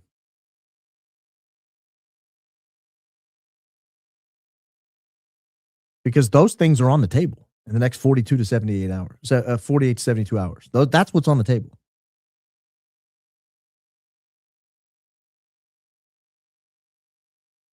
If a nuclear weapon is deployed in battle in the year 2026, the world as you know it will never be the same. There's been this implicit trust for 81 years. No one will ever do that again. If one is deployed, the world will never again be the same. And that's what keeps me up at night. What keeps me up at night. All right. Yes, I went from Erika to Iran. It's been known to happen, guys. It's been known to happen. Let me get through some of your comments. Appreciate you joining me on a Sunday night. Don't forget to like the video. You guys did a great job last time. Lots of video likes. When you like the video, it overcomes the suppression. YouTube tries to put the brakes on this program from time to time. It overcomes that, and it sort of breaks the blockade and pushes it up. We are trying to reestablish an algorithmic advantage on YouTube. So to the extent you have the ability to go in and hit the like button, please do. There's 24,410 of you watching. Only fewer than a third of you have hit the like button. Go ahead and hit the like button. Go ahead and hit subscribe if you haven't. That helps as well. It just allows the channel to sort of run free on YouTube and be put into people's algorithms, be put into people's, would you like to see this video? And helps keep the show alive and allows us to produce good content. So thank you for doing that. CK Unaliving was a joint foreign and domestic op, Philadelphia, to eliminate anti-Iran war opposition and France to stop CO from discussing Brigitte's. Are you talking about her little Brigitte? Her little Macron? I go back and forth on who did it. Like it's who did it or how, who, and why. Like I go back and forth on the who. But I don't think you're crazy for thinking that. If that helps answer it at all. Hey Baron, your Lufthansa heist opening statement. You referenced a woman local to the AES plant. She eliminated her family and then herself. Update. Thanks. Crisis King indeed. No, I don't have an update on her. I know that Brandy and Billy put boots on the ground and went over there and talked to some locals. I don't know whether I don't recall seeing a show where they talked about it. I don't know whether they ever did that show. If they did, I've forgotten it. But I will say this, the locals are split. Let's say that. They're split on it. And I don't have an update. But Baron, if AK told CO it was supposed to be you, then he has to know who is behind this. Didn't CO ask him to elaborate? She never really said. I think she did ask him to elaborate, but I don't know the answer to it of what it meant. I have my guess as to what it means, but I don't know precisely what Andrew meant by that. I will say this. I am rapidly turning my opinion on Andrew. The more I learn out of TPUSA in particular.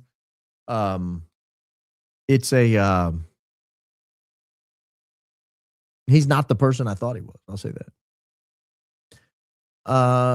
Baron, you said your butler dive spooked you. The other day you made a comment that sounded like you think he faked it. What about the fireman? I believe the fireman died. I believe 100% the fireman died.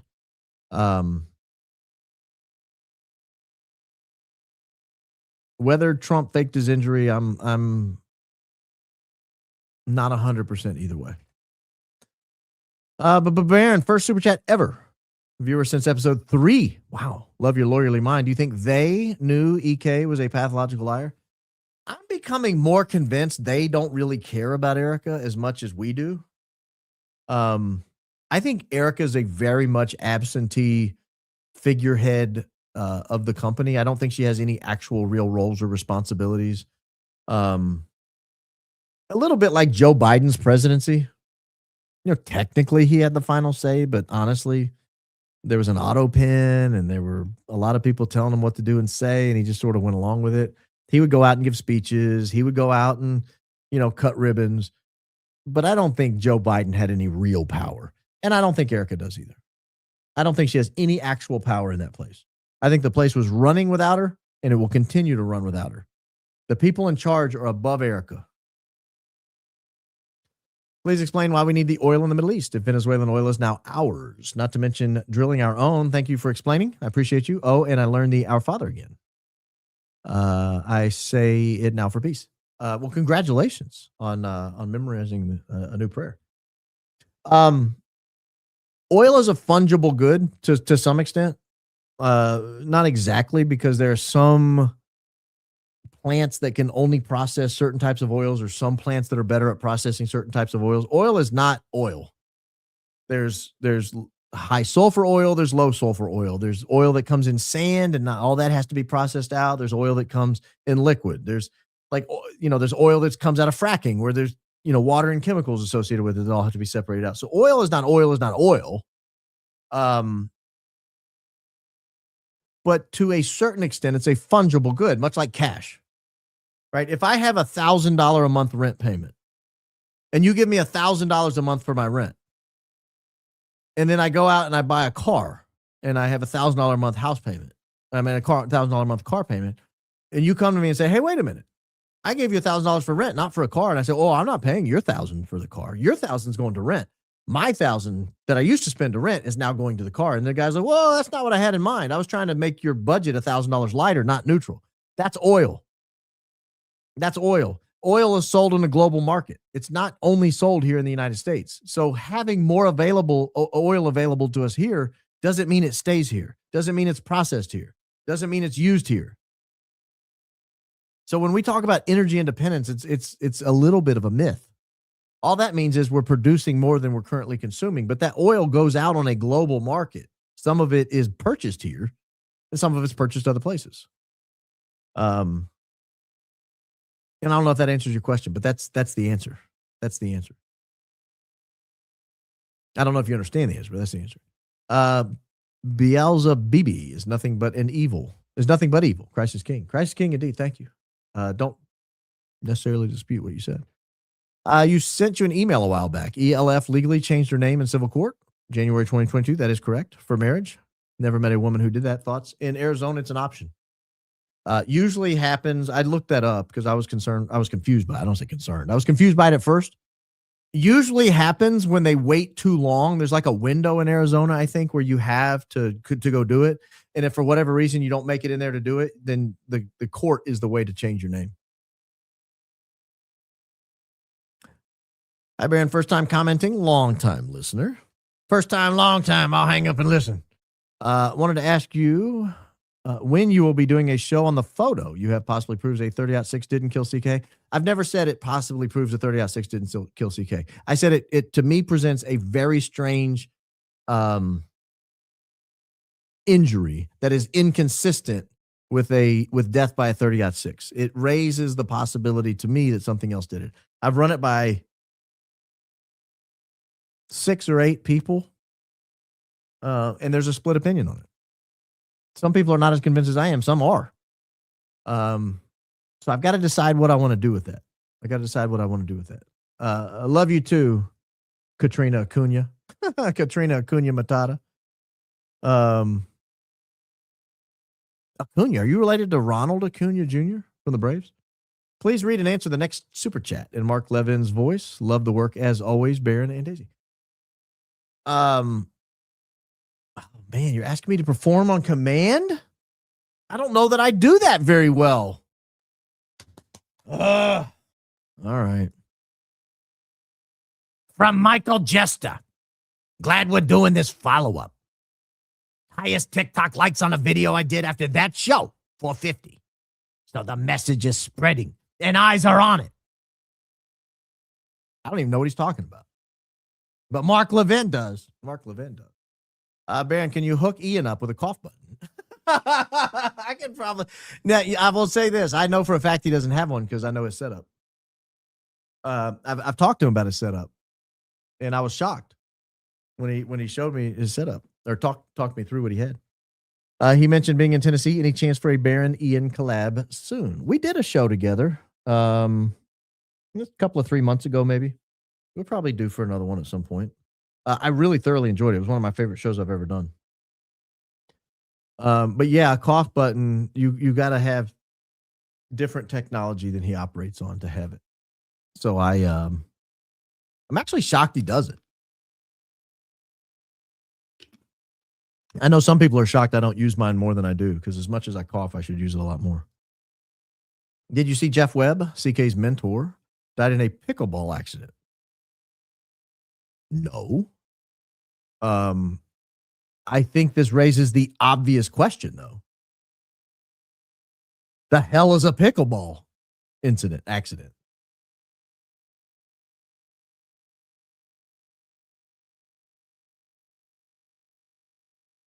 Dies suddenly after pickleball fall? After a fall during a pickleball game, with early reports suggesting the incident happened unexpectedly and quickly turned serious. As news spreads, people are questioning how something that started as a routine game could end so tragically, and whether there were warning signs that were missed. Now, one specific detail about the moments before the fall is growing attention. Well, I'm not going to read that. I don't do clickbait.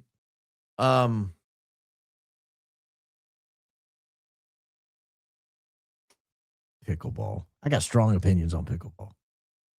And I know a lot of y'all like it, so I'm not going to give them. It's a fine sport. Nah, I don't want to say sport. It's a fine activity. It's got a weird name. I did not know he was Charlie's mentor. Is that true?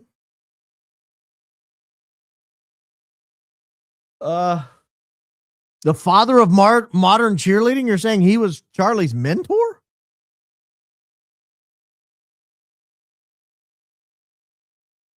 He founded the Universal Cheerleaders Association? Lesser known role as a mentor to conservative activist Charlie Kirk? Wow. I was unaware. I had no idea Charlie was so in with the cheerleading circuit. I don't even know what to make of it. Like, I got to process that. Sometimes facts come at you and you can't comment on them because you got to think through them. Hello, regarding recent Wolves in Finance video, if there were to be an impeachment, could JD Vance pick EK as his vice president? This scares me. Thank you. I have not seen that video. But yes, he could pick whoever he wants, but the constitutional amendment provides that the vice president has to be confirmed. Has to be confirmed. I don't know whether that would happen or not. I would hope not. Did you see the TPUSA faith dancer? So disgusting. I did. That's been out a while. Why is that just not making the rounds? That video has been out a long time, or a video like it. I don't know if it's the exact same angle or whatever, but TPUSA at the AmFest had an after. Actually, TPUSA didn't. The after party was hosted by James O'Keefe, but apparently this is something that's been going on for years. Make America Rave Again. I thought it was sort of dumb, but they hosted. It was loud music and dancing, drinking, carrying on. Knowing Grindr crashed when TPUSA AmFest started, I'm assuming like some other stuff was going on, but there was a scantily clad woman with her in most of her rear end showing, and she was dancing around in a large, what looked like a wine glass, splashing red colored water around. That's not my thing. That's not my thing. I have a lot of things. That's not among them. Like, I would never walk into a place on purpose where there's a woman dancing in a giant glass. And if I walked into a place like that, I'd probably make an excuse to leave. I'd probably say something like, I've had enough tonight. I think I'm going to head back to the hotel and go to bed. And I'd turn around and walk out. Like, I wouldn't make a scene. I wouldn't be like, you people are horrible. But that's not really the type of thing I want to be involved in. Edge, when life allows, could you share your deep dive of Jim Jones with us? I was young with marginal recall. This is a compelling story. Thanks for you. I could. There are a couple of really good podcasts on it. Both take a completely opposite approach. There's a podcast called Transmissions from Jonestown. You probably only need to listen to the first 10 or 12 episodes. I think it's 20 episodes long. The last 8 or 10 are really not that good. I mean, they're good, but they're not really relevant to what happened. And then there's one that Martyr Maid did, Daryl Cooper. He did one on his Martyr Maid series on Jonestown. And I think it was like maybe 16 hours or so. It was like a couple of 2 or 3, 4 or 8 hour podcasts. And it was pretty good as well. They both kind of reached opposite conclusions, though. The transmissions from Jonestown seemed to indicate this was some sort of an intel operation, at least the way I listened to it. And Martyr Maid kind of made it seem like there wasn't really an intel connection, that Jim Jones might have had tangential connections to the intelligence community, but he was generally speaking a guy who was trying to do the right thing, and it got out of control and it got ahead of him. And he was a deeply flawed man, did a lot of drugs and whatever, and that it eventually caught up with him and the whole thing collapsed. So those are two good podcasts if you want sort of the full realm of options about it. I don't really 100% agree with either one of them. I think it was far more intel related and than Transmissions from Jonestown sort of led on. And I think a lot of the cool backstory, particularly relative to the civil rights movements of the 50s, 60s, and 70s that sort of set the table for Jim Jones and Jonestown, are very good in the Martyr Maid podcast. I sort of disagree with him once you get into the nuts and bolts of the actual on the ground, what's going on in the People's Temple. I sort of disagree with Daryl Cooper on that, but he's a very smart guy. I wouldn't want to debate him on it. But we just disagree on it. I probably won't go into great depth anytime soon on a Jim Jones podcast though, because I mean, it's 50 years old, 45, 50 years old. And other people have done really good treatment of it. Maybe, I did an opening. I don't know if you saw that. I did an opening a few shows ago on it. And I think that probably, I'm going to let that stand where it was. But thank you. Biblical ignorance. Speaking in tongues, faith healing. Praying on the fears of people is heartbreaking and sick. Clearly, Antichrist. Pray for more people to wake up before it's too late. 2 of 3. I can't say all that. I don't know. I've not like dug deep on any of those things, believe it or not. So I'm not gonna agree with you necessarily. I know your opinion is out there. I know a lot of people share your opinion, but I know a lot of good faith people that think the opposite of that. So I don't really know where I stand on all of it. You know, could God heal people? Yeah. Yeah. I mean, we hear stories of that all the time. So, are there charlatans in that field? Yes, of course. Yes, there's charlatans out there in the tongue speaking community. Yes, there's charlatans in the faith healing community. Does that mean all of them are? I can't say that. I can't say that. There's charlatans in every group. That's just reality. Appreciate your participation, though. Thank you. Started transmissions from Jonestown this weekend. Wife and I escaped Pentecostal evangelical Zionist cabal 1.5 years ago. Jones sounds eerily similar in rhetoric, style, substance to all of our former pastors' churches. Is this still you again? Oh yeah. One of three. Oh, did I read those out of order? Oh, they may have come in and out of order. But those are the first two, I think. Here's your third one. Fulfillment theology is the truth. I pray that Jesus Christ protects his people. We, the Christ followers, the path is narrow. We pray that everyone here finds the gate to his kingdom at the end of the narrow path. Amen. Now, I certainly agree with all that.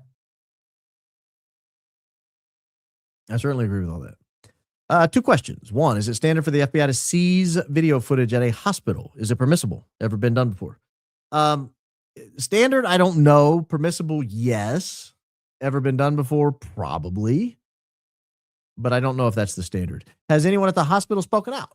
Have you or Daisy tried to contact? I have not tried to contact anyone at the hospital relative to the tapes. I'll say that very carefully.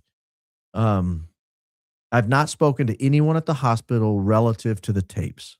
I can state that with absolute certainty. I don't think they would hand them over even if they had them. I'll say that.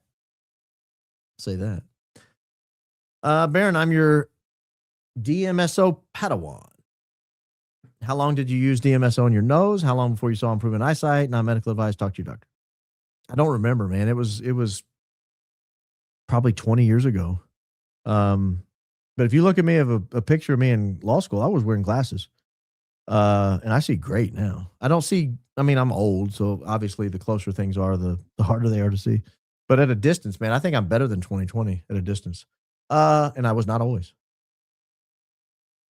Again, this is not medical advice. I don't recommend anyone do this. Talk to your doctor, do your own research, but I just put it on a Q-tip and gave it a snort. I guess I used it for a month, maybe. I don't remember if it was a month, 3 months, 6 months, 2 weeks. I really don't remember. And I wasn't using it for eyesight. And it was years later when I made the connection between the eyesight, when I started seeing people talk about using it to cure macular degeneration and glaucoma and all the different eye things. And I thought, well, maybe that's why I quit wearing glasses. Do your own research. Talk to your doctor. This is not medical advice. I would never recommend somebody do something experimental like that. I just mentioned it because I did it. One, do we have a record of a patsy being acquitted?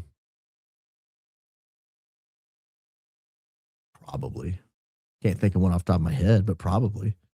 2, false confessions. One of the saddest stories I've ever heard is Tommy Ward and Carl Fontenot, book Dreams of Ada by Robert Mayer. I'm sure it's terrible.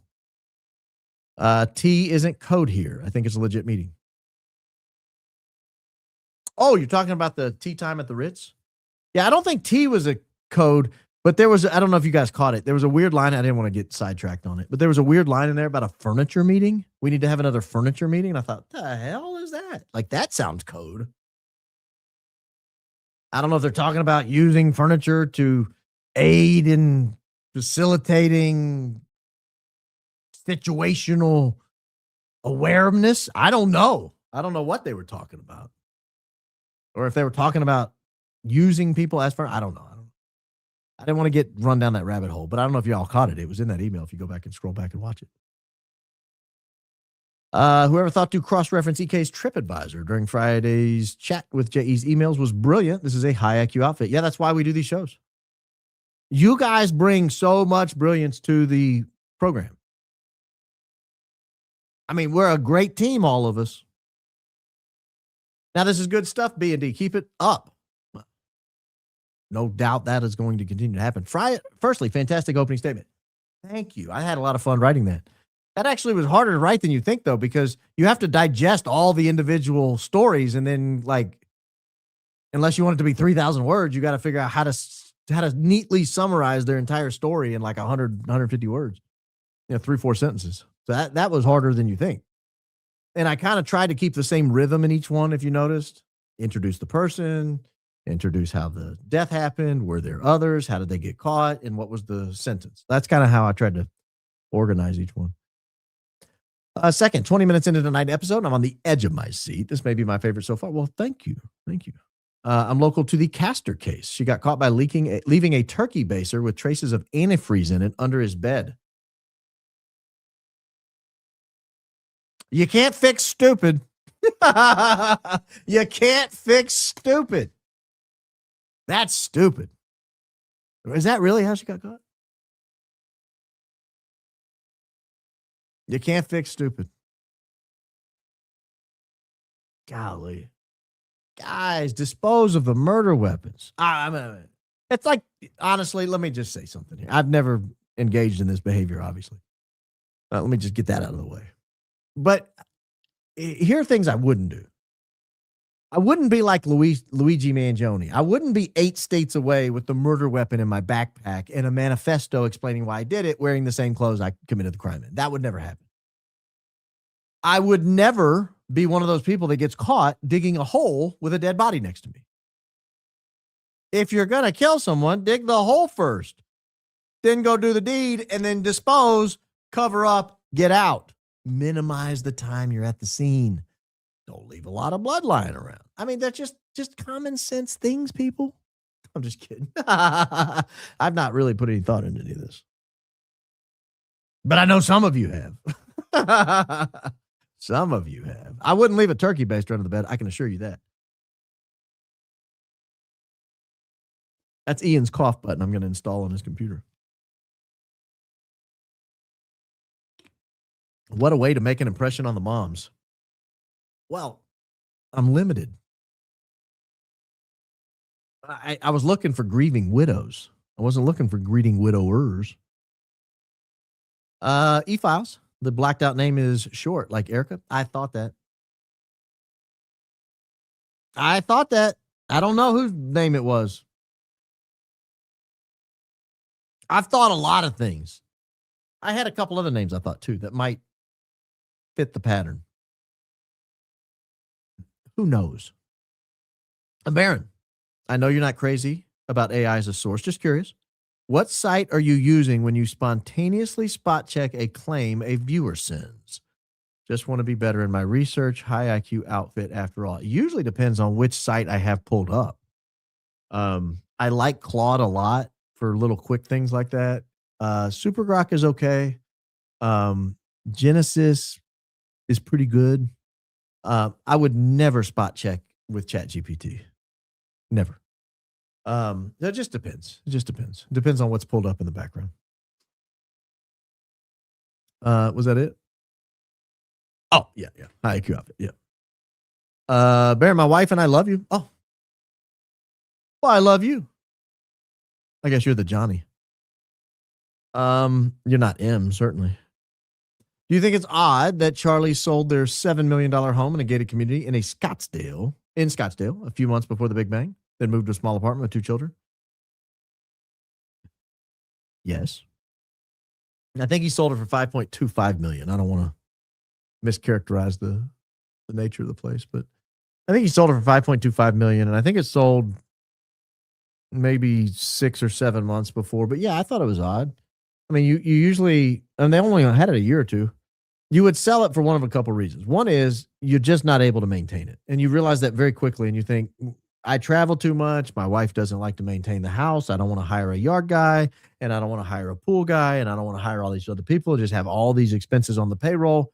I mean, it potentially could cost you to maintain a house like that properly. If you don't want to do anything yourself, it could cost you 10 or 20 grand a month just in labor to maintain the house. So it's possible they just got into it because it was a big, beautiful house, and they realized very quickly, this is not what we bargained for. We don't want to do this. So that's option one.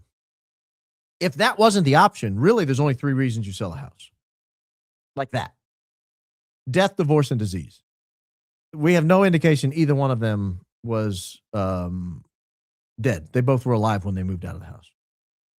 So it's not like the husband dies and the wife can't afford the house payment, so she has to sell it. That would be an example of death. Disease would be like you have some chronic illness. You get cancer, or you get some sort of neurodegenerative disease like ALS or something, and you realize you're either going to meet your demise, or it's going to be very, very difficult to maintain any sort of normal quality of life. You won't be able to make an income, or you won't be able to use the house because it has stairs or it has steps leading in. So you sell for that reason. Those are 2 common reasons people would sell a house and move into a condo like that. The third reason is divorce. And we have no indication either one of them were dead. We have no indication either one of them had a disease. It makes you wonder whether divorce was on the table. That makes me think of the phrase, spill all the tea, in a whole new way. I wouldn't doubt if there was a tea named Jeffy T. So gross. Nobody wants to see his tea. First super chat ever. First super chat ever. Thank you for all that you do. Thank you for all you do. Keep seeking the truth. I will. God bless. God bless you. And Jesus loves you too. Well, and loves you too, Holly. Thank you for that. So I was thinking that she was a Nookie Bookie after your Thursday show. Her ELM company was a cover for all this. Consulting is a code for trick scheduling. She's sick. Oh, a Nookie Bookie. I thought you were talking about like someone who makes book for bettors. I don't know what industry she was in. I know she wasn't selling a lot of real estate. That I can tell. I know she wasn't leasing a lot of real estate, that I can tell. And I know she didn't have a real estate license till 2018. I don't know what she was doing 2014, 15, 16, and 17 for a living. That I don't know. When people say it's tea time, they mean it's time to spill the tea or share juicy gossip. No, I think he was drinking tea. Like, I think that's what he was doing there. I think he was going for tea time. That was like his thing at the Ritz. Showed up, had tea. Some people like tea. Allo purchase is irrelevant to me. Same. When you have to have clothes, you have to have them. She's coming off Air Force Two. Well, she wasn't coming off Air Force Two. She was coming off of a private plane. She was leaving on Air Force Two. Doesn't exonerate her at all. I don't know what that last part means, but no, I didn't think it was much of a story. It would have been a story to me if she's gallivanting around the mall at 10 a.m. the next morning, but apparently they've on the record saying that wasn't her. So I'm taking them at their word. I've suspected for a long time that Charlie might have made a connection between EK and JE. Perhaps this one might explain why some people are suggesting their marriage was on the rock. Thoughts? It also might explain, I've thought of this, why he was pushing so hard for the files to be released. Because he wanted to know. If he had the suspicion, or she'd slipped and made a couple of statements and he's like, whoa, wait a minute. And she was hiding, I would want to know. Like, why else did he take such an interest in that? I don't know. That's why. I'm just guessing. Brand, I love the opening statement, but why do investigators always botch these cases? Well, they don't always. A lot of times people are arrested for the crimes they commit, but I think there's something powerful. There's something deeply embedded in the human psyche that says 2 things. One is women don't commit violent crimes, and women need to be protected at all costs.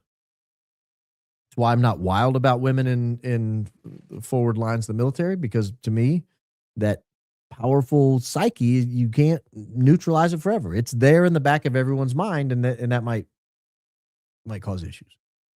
But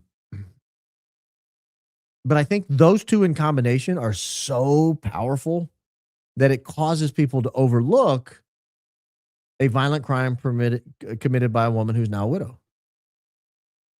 Like, those are really powerful, just hardwired, whether it's programmed into us by God or developed into us by years of being raised or whatever. I don't know.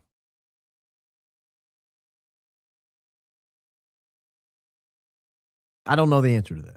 I don't know how it got in there, but it's in there. It's a very powerful instinct, both of them. And so I think that causes investigators, probably male investigators, if I had to guess, to overlook the possibility that a woman committed a violent crime who's now a widow.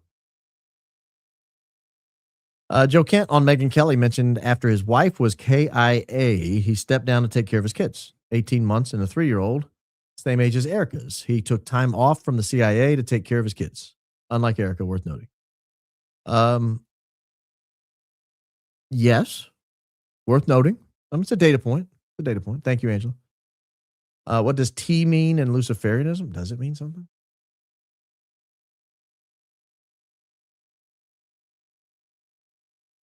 We'll find out. Probably nothing. No evidence. T has a specific codified. This is Genesis. Or, yeah, you guys are wondering. I don't know. Maybe you're being funny. If so, I'm don't always pick up on it. This fits what I've been putting together in the files. The moms of the European girls were concerned about safety, legitimacy of this agency. Meeting with moms in Europe with former Miss AZ. Aha. You get a former or a couple of former winners of these pageants and they assuage the concerns. Is that what you're suggesting, Michael? Interesting. That's a Mikey's wife buying, knowing what happened to Charlie. Hey, Baron, love what you're doing, and we'll continue to support your work. Have you seen the recent Jimmy D clip, Why Charlie Had to Die? Worth watching. I have not. I will admit the last week or so's shows have been very intense to put together, very time intensive to put together. My podcasting has not been up to speed, up to par. And so there's a lot I need to catch up on, but I have not had the opportunity to do that. I did catch up on a couple yesterday because I had some more time free yesterday, but I did not catch that one. Hi, Baron. Gratitude for you and Daisy Going Max. Thanks for getting 2 Swift songs simultaneously stuck in my head between Tea Time and Plaza Athene. I don't know any T Swift songs. I can name one. Shake It Off. That's the only one, and only because I used to use it as bumper music. Because it started with that. That's the only reason I know it. It has a nice little post. But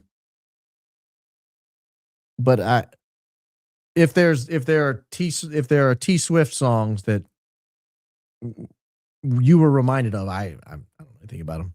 Hey, Baron, how likely is it that you know there are pics or proof that Erika did know JE? Go Max, my friend. Love this community. That's irrelevant.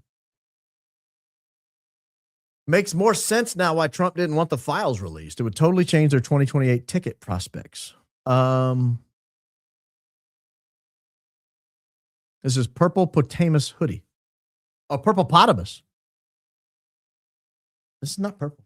Well, it's got a purple hue to it, I guess. I always fight that, but I just give into it. Fine, purple, whatever. Lavender, whatever you want to call it.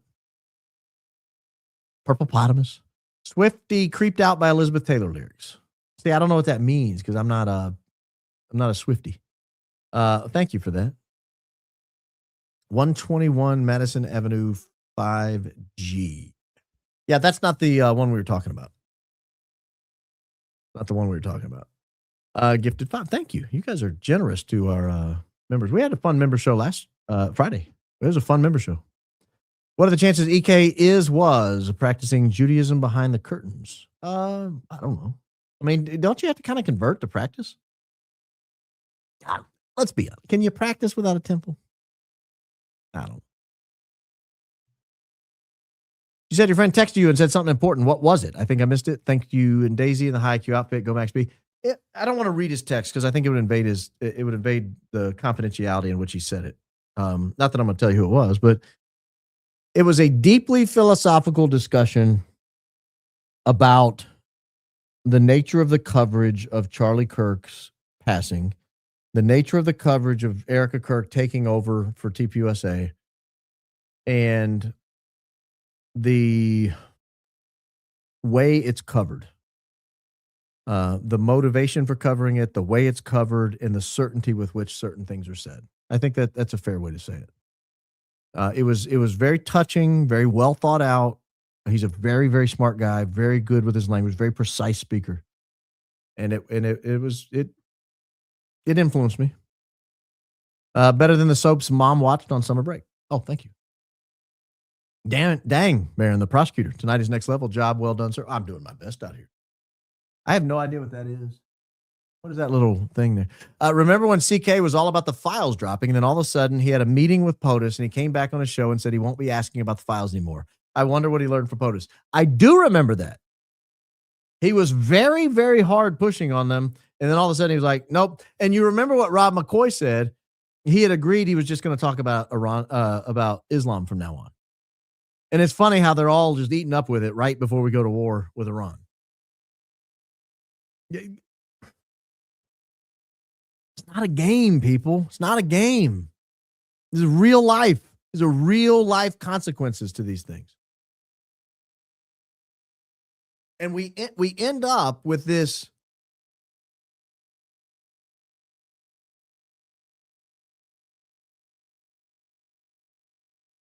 I don't even know the word I want to use. I don't know what adjective I want to use.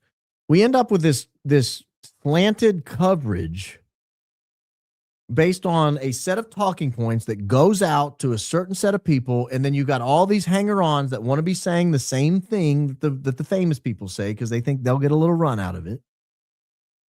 So you end up with pipsqueaks out there mirroring the talking points. Candace is evil. Candace is a demon. They just want to be heard. They don't realize the only reason these other people are saying it is because they're told to say it. Or maybe incentivized to say it. They're just saying it. So then it echoes. It starts growing. But yeah, that did happen.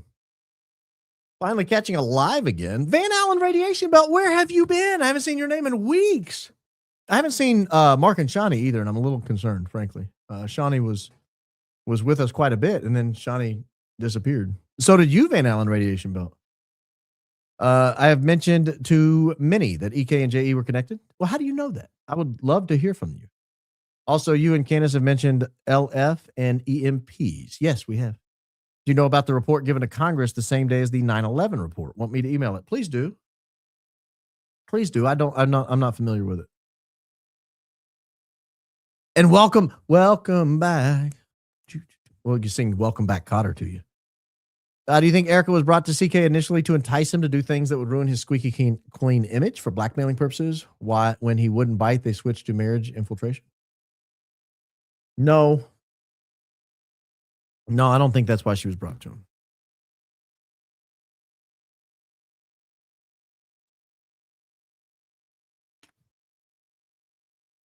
I don't want to speculate out loud because it would just be conjecture. But it's not like, I mean, Charlie was a normal looking guy, but it's not like he was, threatening to be on the cover of GQ anytime soon with his shirt off. I mean, he was just a normal guy. He wasn't a pro ball player. He wasn't a super athlete. He wasn't, strikingly handsome. He had not had tremendous luck with the ladies. He was, let's be honest, he was a little awkward. And I think they probably tried to introduce them several times to see, it's a little bit like Back to the Future, right?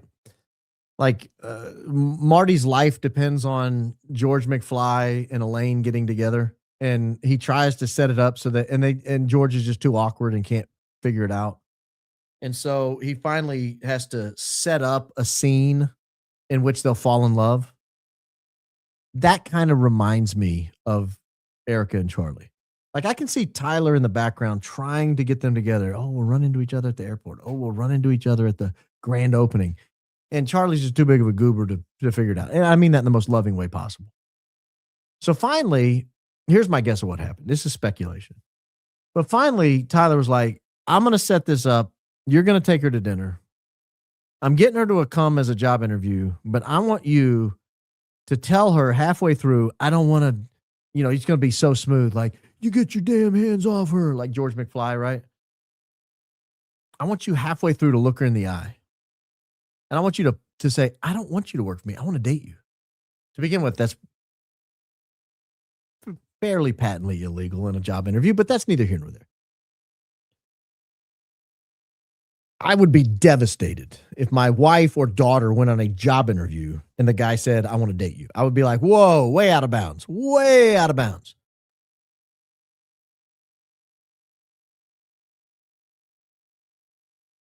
But I think that's probably more likely than Charlie just halfway through deciding he wants to date this woman and having the courage, after all the misfortune he'd had with women up to that point, having the courage to just blurt it out to Erika.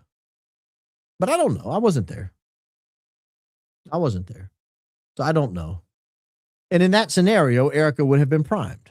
He's going to ask you this, take him up on it, go out a few times, boost his confidence. If it works, have at it. I don't know. I mean, I'm just guessing here. I'm not stating this as fact. I don't know. I'm just imagining something like that could have happened. If I had to guess. They had to get him married. I mean, with all the people that worked around him, the rumors would have flown if he wasn't married. He had to get married at some point. I mean, you can't have Mikey McCoy in your office if you're not married. That's just not possible. People go, whoa, what are you? No, come on. You don't like women. You got that guy with you all day. So come on. He's so happy. So bubbly and happy. I just want to say how much I appreciate your research and dedication and delivery. I'll be 44 April 21, and you're not old. I won't be able to keep my membership for long as a stay-at-home mom and 2.5 homeschool hopeful. I'll miss you. I'll miss it. Well, I'm not going to hold that against you. We'll do 4 shows a week. Join us here. But thank you for being a member. I hope you've had a good time. Can you please dumb down what is possibly happening within the next 48 hours of the war in Iran? I've heard it's critical, but I don't understand it. What time did you send that? 6:30. I did. I think I did.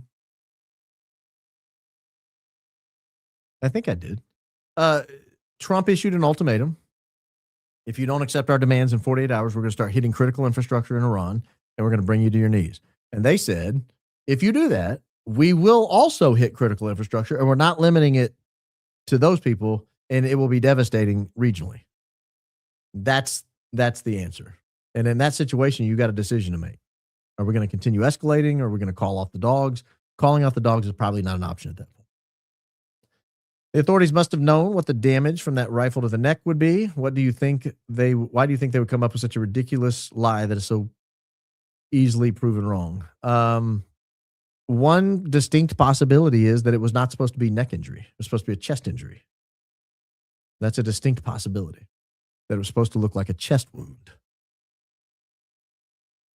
Does EK have a conscience? EK doesn't have a soul. I don't know that she doesn't have a soul, and I don't know that she doesn't have a conscience. The way I read Erika is, well, I don't want to say it. I don't think it's fair I don't think we can speculate that she doesn't have a soul. Everybody has a soul. Some people have given their soul over to demons, but everybody has a soul. Off topic, everybody always asks who's your favorite F1 driver. I want to know which is your favorite track. Don't say Silverstone or Monaco. I would never say either of those. So I have a racing simulator in my bedroom. Don't tell people that, because then people think my wife is weird for allowing that. But it's a big mamma jamma. It's a lot of fun. I jokingly tell people it's as much fun as you can have with clothes on. My favorite F1 track, I'm assuming you're asking, my favorite F1 track to drive is Suzuka. I think it's a lot of fun. Has some real high-speed corners, has some real technical corners, and some real hard braking zones you have to hit exactly right. That's probably my favorite one to drive. My favorite one to watch might be, everybody says Spa, so I won't say that. It might be Brazil. And Brazil's fun to drive too. Going into turn 1, you got to hit it right or you're going to lose time all the way to turn 4. And then the 5-6 turn is the little, almost like a double apex, is a little tricky. Austin's fun with the triple apex, the triple right-handed apex. It's fun to drive right into a hard braking zone. So if you want to have fun, build a racing simulator in your bedroom and tell your wife it costs a lot less than it does. EK said she won't finish the last 2 C8 chapters because when it's done, because then it's done, but has read the book except for the 2 chapters. I went back and listened to Sword Truth. She didn't read the book. You got to read the book. You can't, and I don't believe that. You can't go on a book tour if you haven't read the book.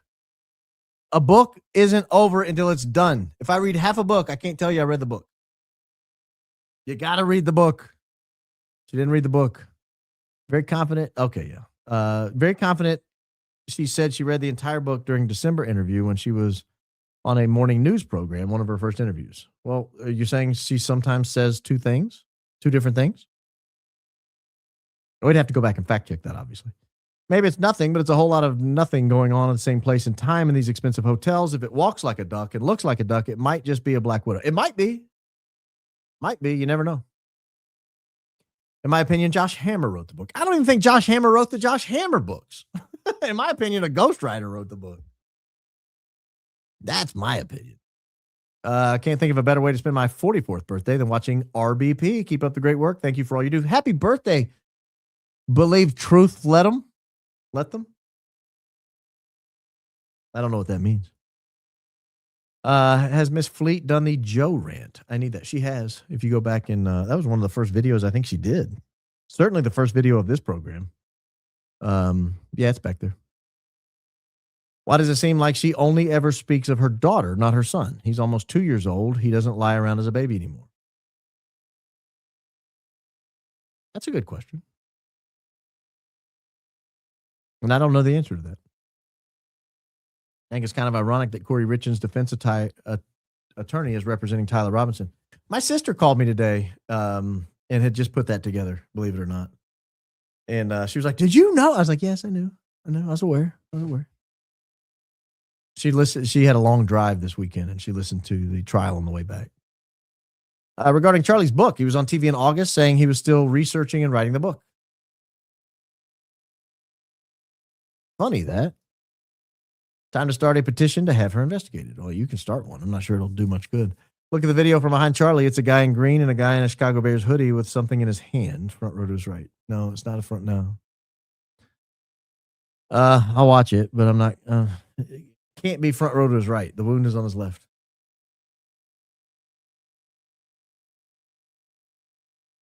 I cast my first vote for Ronald Reagan. I've been disappointed by a lot of politicians in my life, but I've never felt as betrayed by them. I do by DJT. I do too. I feel betrayed.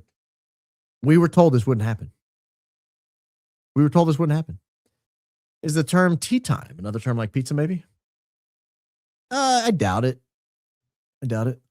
Strait of Hormuz is already closed. Watch Monkey Works last episode. He lays it all out. I believe you. But I think some boats are getting through when they have traded in the yuan. Just wanted to bring up the massive fire in Nebraska and Hawaii going underwater. Big firms just planning mining in Nebraska, Elk Creek project. I've seen the fires. I wasn't sure of the reason why. I'll have to check into the Elk Creek project. Who actually supports Iran? I don't know. Roll that beautiful bean footage. Oh, supports the Iran war. Which sadly makes me kind of a hypocrite since I fought in Afghanistan. A huge regret that I live with every day. A lot of people support the Iran war. I just don't know them by name. I mean, obviously, a lot of the talking heads do. I mean, watch Fox News. I feel so bad for people who still watch Fox News. My fiance is in Azerbaijan building a desalination plant. Prayers for safety. Haven't heard from him since last Wednesday. Oh, I'll pray for his safety as well. Baron, I believe the strike in Natanz and the retaliation at Dimona is pivotal. Nuclear tit for tat, zero-sum game. God help us all. I agree with you, Ivan. I think that's where we're headed. Trump pic still in your Facebook profile pic, Baron. Oh, is it really? I never get on Facebook. Let me look. Is that true? Is this true? Let me look. I don't remember the last time I pulled up my profile and looked at it. No, it's not. Not at all. It's Mendoza stretching for the end zone is the cover photo, and a picture of me going like this is the profile pic. That's fake news. I believe EU will catch a stray, stock up on water. I doubt it, but maybe. That would be terrible. I live in CNY and have 2 nuclear power plants within 12 miles of my house. We are a target. I guess at least I'll have some good content for my YouTube. Yeah, especially if you do disasters. EK couldn't risk connection to the JE. The plot thickens. 2 Chronicles 7:14. That if my people who are called by my name will humble themselves and pray and seek my face and turn from their wicked ways, I will hear from heaven and will forgive their sins and restore their land. You know what's funny about that? I say that to my kids all the time. I'll walk in the room and I'll say, my people who are called by my name. Because for right now they are. Is there any way EK could be VP if something happens to Trump? Terrifying if walks and quacks like a duck. It is, allegedly. She's not who she claims to be. I mean, she would have to survive the appointment, the nomination and confirmation process. That would be so foolish. That would be so foolish. Trump 1.0 would have been a deterrent to Russian and Chinese aggression. With Trump 2.0, I wonder if China will be emboldened to move on Taiwan. Why wouldn't they? Why wouldn't they? We've proven we can't do much about it right now. Living in Houston, Texas, we hope for no retaliation. I don't know. I think the continental U.S. is probably safe. I don't know anybody has missiles that can reach here who would be so inclined.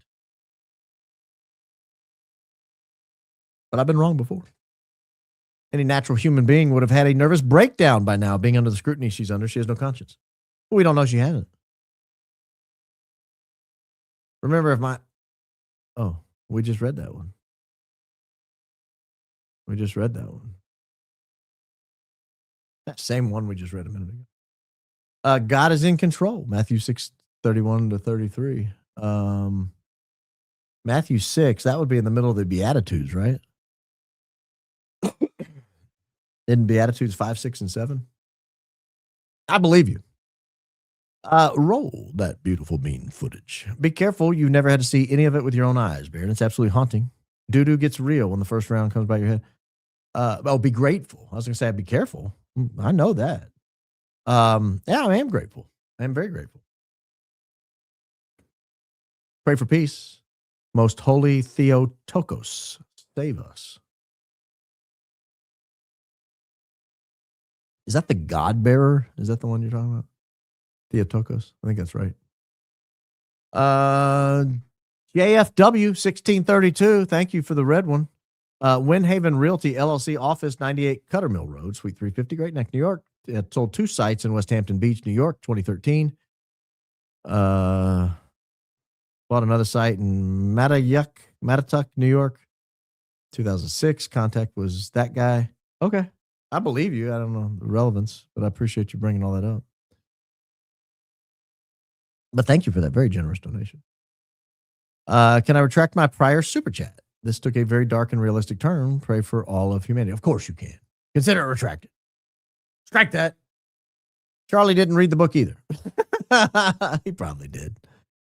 Starting to see how we will own nothing and apparently be happy is coming to fruition. Yeah. Don't you think the subscription phenomenon is kind of the same thing though? You don't even really own your car anymore. You have to subscribe to all the features. You want heated seats? Subscribe. You want to use your navigation? Subscribe. You got to subscribe to everything. Someone told me if you own a Toyota, it's like $100 a month to get access to the features. I don't know if that's true or not. Everyone needs to watch the BB Files documentary. I've heard it's good. Iran hit the Juice's nuke site today, and Iran has issued their own terms to stop the war. Also in 2017, DJT converted to Judaism. I don't know that that's true. They refer to him as Cyrus the Great, even some of their messiahs, and some even one of their messiahs. Didn't Cyrus just send them all home? It's not really a good parallel with Trump. I don't.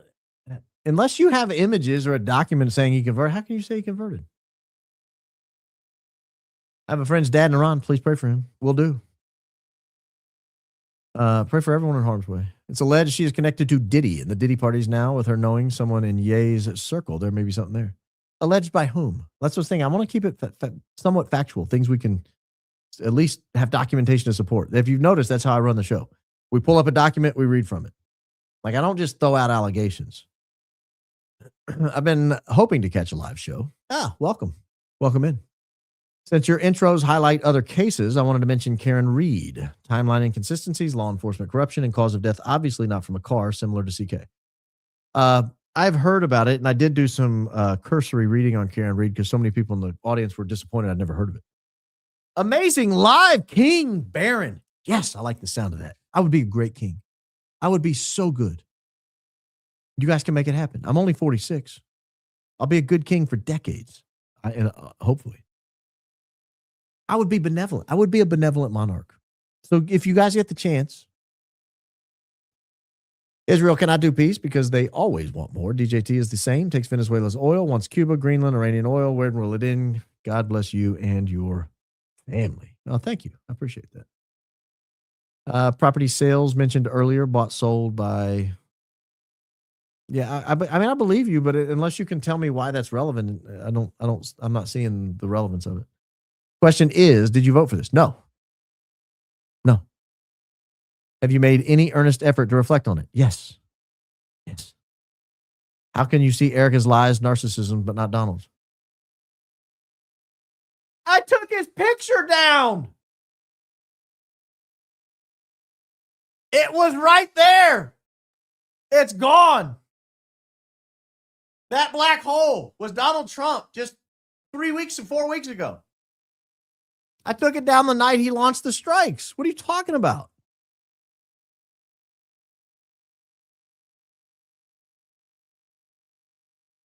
Eyes on Jesus, please.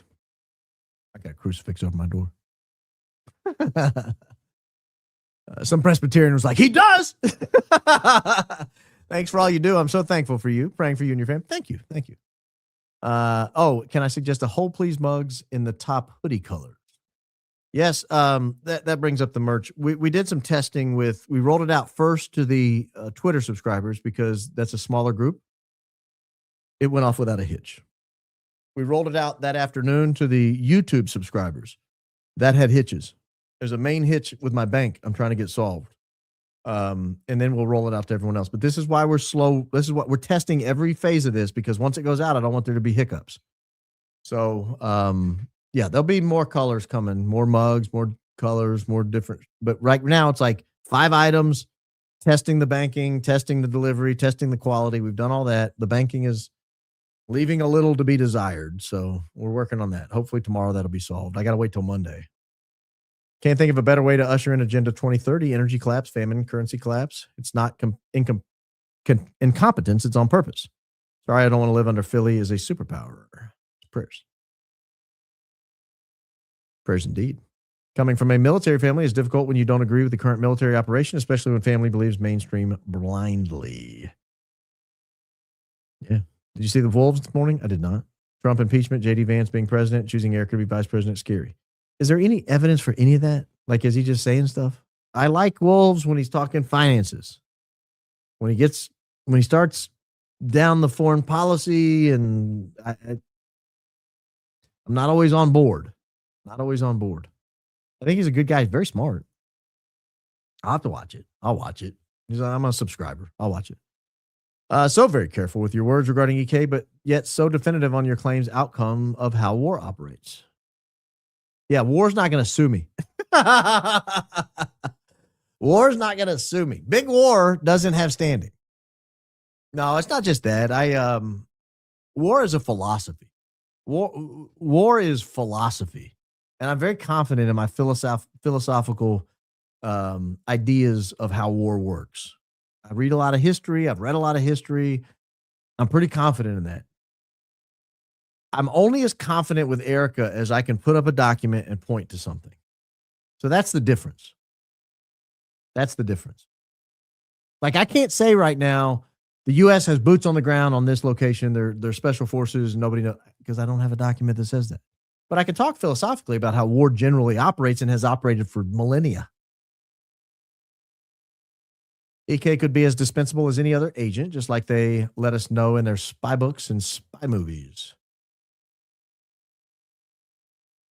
China has a bomb called DF-61. It can hit our mainland. There's no official reports, but it can likely carry nuclear warheads. That freaks me out. Yeah, it freaks me out a little too, now you mention it. Richard Medhurst has an interesting take on the Iran war and YouTube. On YouTube. Basically, that the U.S. started the war to obtain energy dominance over the world. The U.S. is knocking out its competitors. Have you seen it? No, I'm not. If the U.S. does that and they make it so that the GCC cannot produce oil or refine oil, it would be economically devastating to the world. I don't think the Saudis, the U.S., and Venezuela can produce enough to offset those losses, particularly on the natural gas front. I guess you could have Russia pump in gas, but even then, they got to build the pipelines and stuff. With the rituals behind those advising Trump, read Exodus 21:6. Butler, it's all fake and gay. Where did Brett Weinstein's messages and Joe Kent's run in with Charlie? Joe Kent's run in with Charlie fit into the Google Trend searches timeline? I don't know that they do. What does that mean? Oh. Okay. So Charlie went to the White House in June. If you go back and watch those early Google search episodes, you'll notice that in June it does start kicking up and it really takes shape in July. There's your timeline.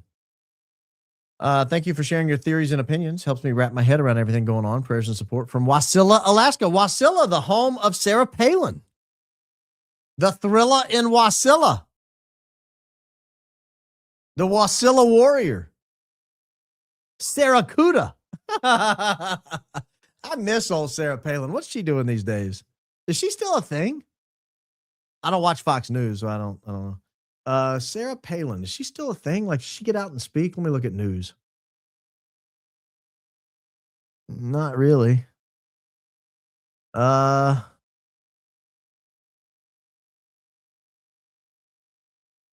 she has a boyfriend? I thought she was married.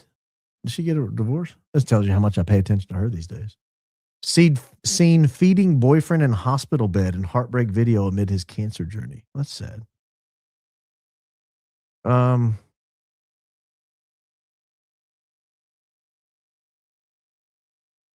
That's all I know about Wasilla. I'm sure it's a great place. First time, long time. Hang up and listen. You listen to Drive Time Sports from Little Rock? No, never heard of it. Thought we'd hear better off with the new POTUS. Thought we'd be better off with the new POTUS. We are not. We might be worse off. Just got a recess. Fires, cows killed, water short, electricity going up, gas prices soaring. Oil went to Philly first. Jesus loves us. We win in the end. Yeah. We win in the end. I missed out on tea at the Ritz when I was in Paris, but when in South Beach, the frozen mojito at the Ritz is a must. That's the most anti-snotty thing I've ever heard. It's like snotty enough to be at the Ritz, but not snotty enough to be tea time at the Ritz. You're still drinking mojitos? That's great. Who is that? Penny Lane? That was a great comment. I appreciate that. New angle footage from Butler released a bit ago. One can't watch it and not think it was staged. Theo showed a portion on episode with Dave Smith. Is that the one where the people came running in and they like escorted them in to take pictures and then escorted them out? Was that one? If so, yeah, that looked weird. If Erika was running such a thriving, self-sustaining business so she could be a stay-at-home mom, why was she applying for a job with TPUSA? It's a good question. Yeah, I don't know. It's a good question. Consider the possibility that Erika said she hadn't read the book to separate herself and others from thinking she had a hand in its writing. Oh, that's a good point. I don't think anyone thought she wrote the book. I've heard her speak. Edge, off topic for planning purposes. Can you share your Easter holiday schedule? I pray for this country. Thank you for being America first. Yeah, we usually do the Easter Triduum. So the Holy Thursday, Good Friday, and then the Saturday Vigil Mass. That's typical. We even talked this weekend about where we would go for Vigil Mass. I kind of go to masses at 3 different parishes. So, you know, it's on a special occasion, it's like, where do you want to go? And there are 3 very different parishes. One is kind of like the Church of What's Happening Now. One's a very traditional service, and one's kind of in between. More traditional than most Novus Ordo parishes, but not like a full Latin mass. So it's up in the air where we'll go, but that would be my guess is we'll hit all three, or at least two of the three. If I had to guess. Lucky for you, Good Friday's early. My first super chat ever. Have you run any of Erika's travel reviews through AI to check for ciphers or other encrypted messages? Go Max. No, I have not, but you're welcome to. Happy to review the results. Have you heard the first baseball game by Bob and Tom? Yes. Bob and Tom were the reason I wanted to get into radio long before Rush Limbaugh. I heard it again recently and could just hear you hawing over. I have laughed over that so many times. Water, what? Wine. Yeah. The big 1-0 in the bullpen. Yeah, I mean, I've listened to it. The batter gets hit. Lazarus and Jesus raises him from the dead. He's hit. He's down. He's dead. Wait a minute. Yeah, I can recite the whole thing. I loved Bob and Tom. My parents listened to Bob and Tom when I was micro child. They were on Indianapolis only at the time. Q95, WFBQ 94.7 in Indianapolis. And my parents listened to it, and so I listened to it while they were taking me, to school and back or whatever. And I loved Bob and Tom. And it gave me, like, I thought that would be the coolest job, is to be in broadcasting. And so I always kind of had the itch, even from like 5 years old. I just thought that would be the coolest job. Sit around talking on radio. How great is that? And then they kind of got famous. And to me, they sort of fell off a little bit when they got famous because they had to behave a little bit. Their early shows were pretty salty. And then I fell in love with talk radio, like not morning zoo radio, but talk radio, and went that way instead. But yeah, I've heard that many times. Hey Baron, how is Trump starting this war with Iran without approval from Congress, or is it technically not a war yet? We have not had approval from Congress since World War II. Korea, Vietnam, Grenada, Bosnia, Croatia. The Gulf War, Iraq, Afghanistan. There's not been approval from Congress for any of them. So I think those days are done. I think that's a little antiquated. It's cute that we talk in those terms, but we've not had approval from Congress for a war since World War II. So technically, we've not had a war, I guess. What if Charlie met Erika as an escort at first, and that's why the story went that, ooh. Oh. No. No.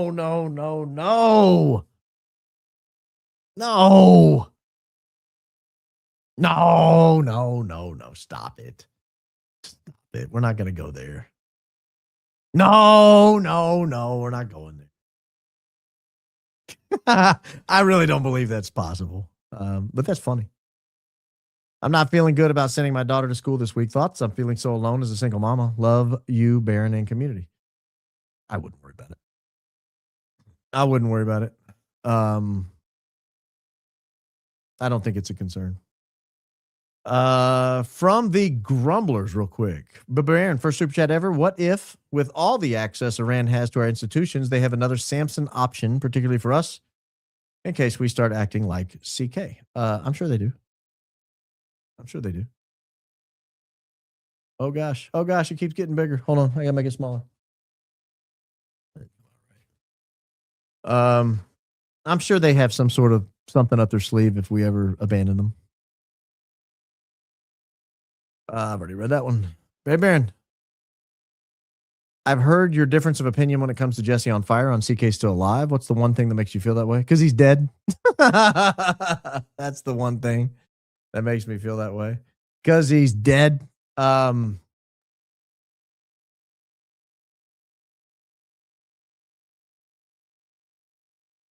There's no way it's a squib. There's just no way. There's just no way. I saw somebody this weekend say that, oh, he's wearing a whole face mask. Oh, come on. Stop it. There's too many high quality images up close. He's not wearing a mask. He's not wearing a squib.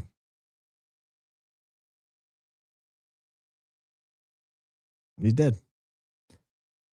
If Andre Agassi, Steffi Graf play pickleball, okay with me. Yeah, I'm not saying you shouldn't play pickleball. I'm not saying you shouldn't play pickleball. I was the biggest Andre Agassi fan as a kid. I used to play tennis when I was little, like up until like age 12 or 13. I loved Andre Agassi. Loved Andre Agassi. In fact, I have a trophy over there where I won a little local tournament. It was a doubles tournament. Yeah, I have a trophy over there from 1992. That's hey, the way it works. Yeah.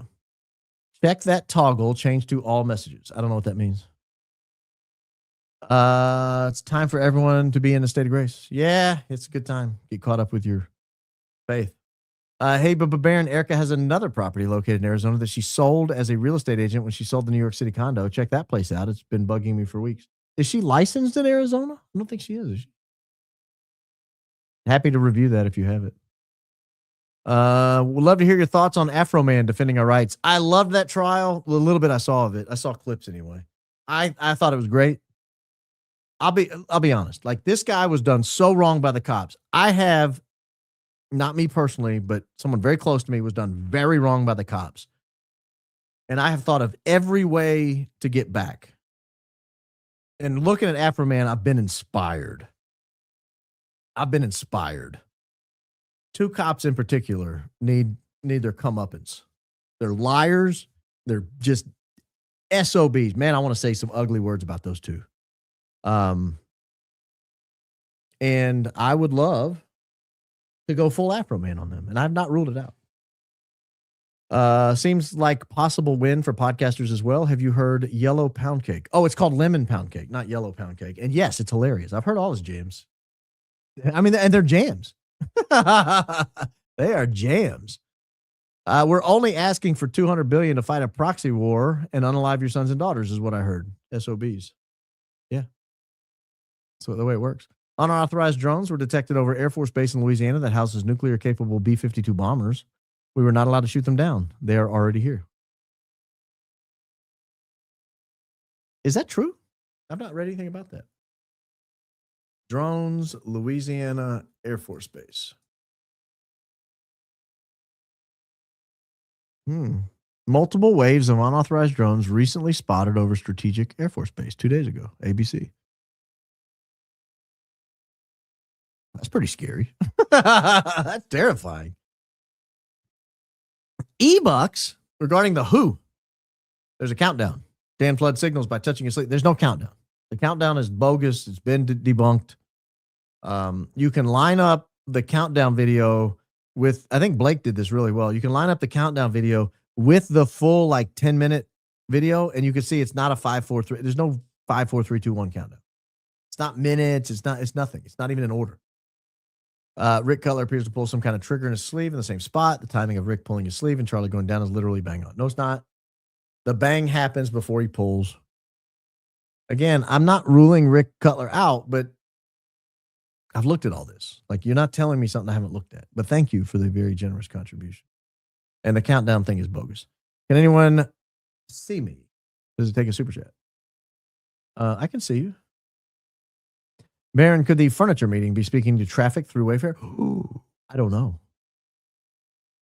I was in a meeting on Friday and the person said, "Hold, please," while they were looking for something. I wonder if they're a listener or a watcher.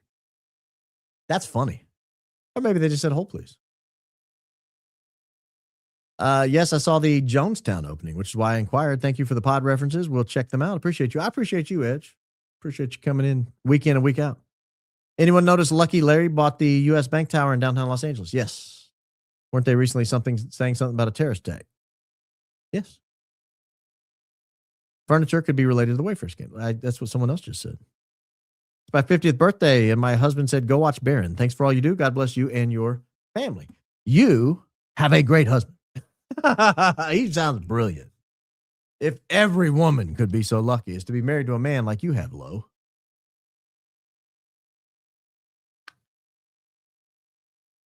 I'm freaked out by this drone thing. When you first shared about being miraculously freed from terrible anxiety, it was a day I really needed to hear it and reminded of it often. Does it help you to recall that story when you wake with awful thoughts of war? We can pray. It does. It does. It does. That's not to say you'll never have anxiety. Just to me, it's like the crippling, persistent, day in, day out anxiety is gone. Furniture meeting could refer to the Wayfair website thing where they used to have listings using missing girls' names, allegedly. Yeah, I mean, it could be a reference to that. No doubt about it. Hold on. Hold, please. Oh, it's one of my kids. I got to notice that my front camera was clicking on.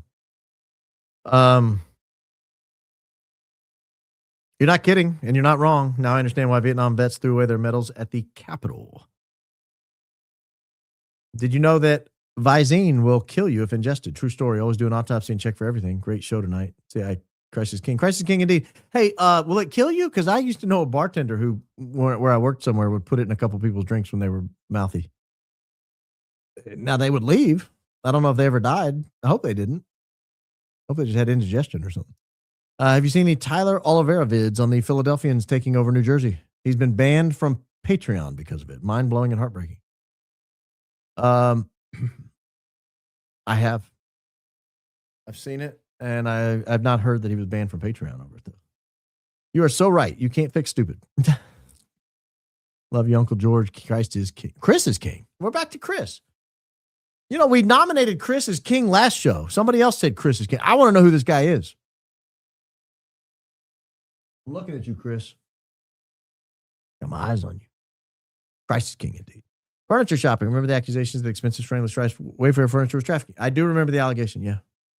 Maybe EK knew CK's furniture and she wanted to sell. Ooh. Oh, future. Maybe EK knew CK's future and she wanted to sell. Yeah, I get it. I'm stuck up on furniture over here. You can't fix stupid, but you can sedate it. I don't know about that. Maybe Charlie found out right before they sold the house. Maybe that's why he sold the house. I doubt it was EF choice.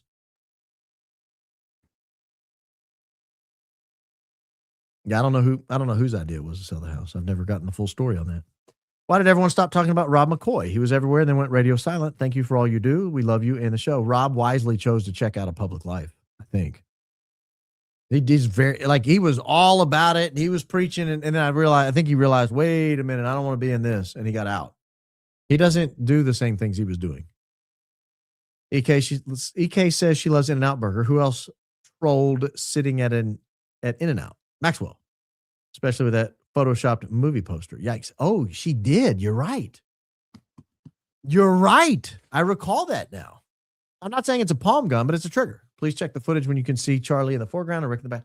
It is not exact. His hand is down here. Then you hear the bang, and then he pulls up. I've done it. I'm not going to do it on here because YouTube gets all weird, but you can go look at it. The timing is not exact. I mean, it's close. It's very close. And maybe you're right. I'm not ruling it out. I'm just saying I've not been convinced. I immediately thought of the Wayfair furniture when you showed the email from the files. A lot of people did, apparently. There are a bunch of weird emails in the files about furniture. He talked a lot about it. Christ is King. Christ King, indeed. I don't know that I've done a search for furniture. And if I do a quick search for furniture, am I going to get every, like, actual furniture purchase? Oh, wait, I spelled furniture wrong.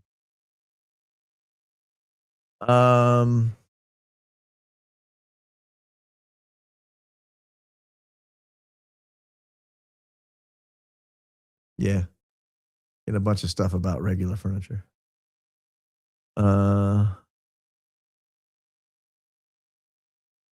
Yeah, I'm seeing a bunch of actual furniture. Maybe they're actual furniture. Might not be. I heard a soft default on debt. Stocks trade through US dollar token backed by gold due to market crash, basic income, New World Order.